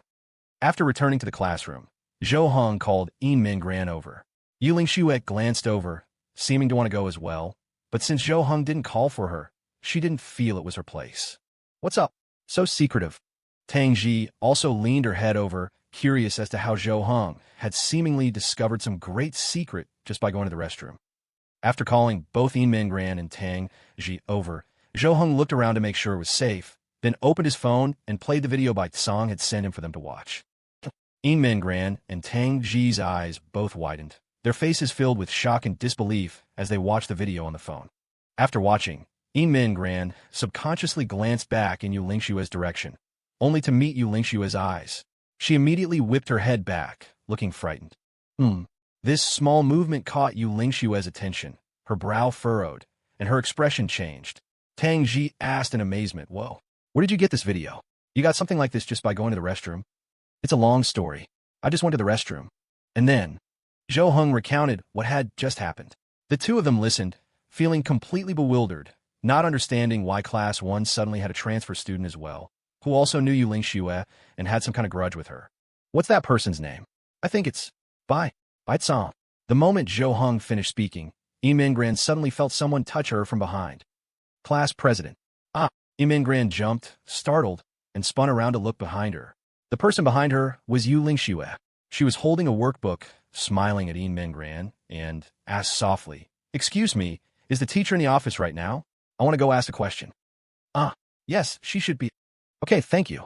Yuling Shua gave a sweet smile, then brushed past Inman Ran. Inman Ran subconsciously scooted closer to Zhou Heng, as if she were scared. The moment Yuling Shua was out of the classroom, her face instantly fell. Her clenched fist crumpled the workbook. "Biteong, you bastard." For the rest of the afternoon, Yuling Shua spoke to Inman Ran in a soft and gentle voice, but Inman Ran only gave concise replies. Not only was her voice small, but her sentences were also very short. This left Yuling Shua feeling very helpless, but there was nothing she could do. She could only sigh and temporarily give up on trying to communicate with Inman Ran. She knew you couldn't rush things, and for now, the best course of action was to lay low and wait for the storm to pass. She stared at her desktop, at the textbook before her, her cold eyes as sharp as an eagle's. Her fingers gripped the edge of the desk so tightly that her knuckles turned white. Her breathing grew heavier, each breath like a prelude to an explosion. When school let out, she quickly left, heading off somewhere unknown. Although Zhou Heng and Inman Ran found it strange, they didn't probe into the matter. Their current attitude toward Yuling Shua was to stay as far away as possible. Regardless of whether she was innocent or not, they didn't want to take the risk. At this moment, Biteong was also walking out of the school. The moment he stepped through the school gates, he took out his phone and looked at Zhou Heng's contact, a faint smile still playing on his lips. Hit. Biteong couldn't even stop himself from chuckling aloud. But in the next second, he suddenly felt a chill run down his spine. It felt like a murderous aura was coming from behind him. Swish! In an instant, Biteong quickly spun around and took a step back, but he was still grabbed by the collar by the person behind him. Biteong was instantly alarmed, his eyes wide, his mouth slightly agape. He was very familiar with the person before him. He just hadn't expected her to appear here and attack him directly. "Yuling Shua, what are you doing?" Biteong reached out, trying to push the woman in front of him away, but the moment his hand touched her shoulder, it was grabbed in a reverse hold. With a forceful twist, he was thrown to the ground. Thump! With a dull thud, Biteong landed on the ground, gritting his teeth in pain and frowning. He looked up and saw a tall, slender figure standing before him. She slowly crouched down, her cold eyes and expression making him feel a bit terrified. "Biteong, long time no see, huh?" Yuling Shua's voice was exceptionally cold. Under the glow of the streetlight, Biteong felt as if he were looking at a ruthless assassin. "Huh, Yuling Shua, you dare to lay a hand on me? How arrogant!" Smack! As soon as Biteong finished speaking, Yuling Shua's palm slapped his head again. "Cut the crap. I've lost count of how many times I've hit you. Hey, what dirty trick did you pull?" Yuling Shua grabbed Biteong's hair, pulling his head up as she questioned him coldly. A flash of panic appeared in Biteong's eyes. He turned his head to the side, feigning composure. "I don't know what you're talking about." "You don't know?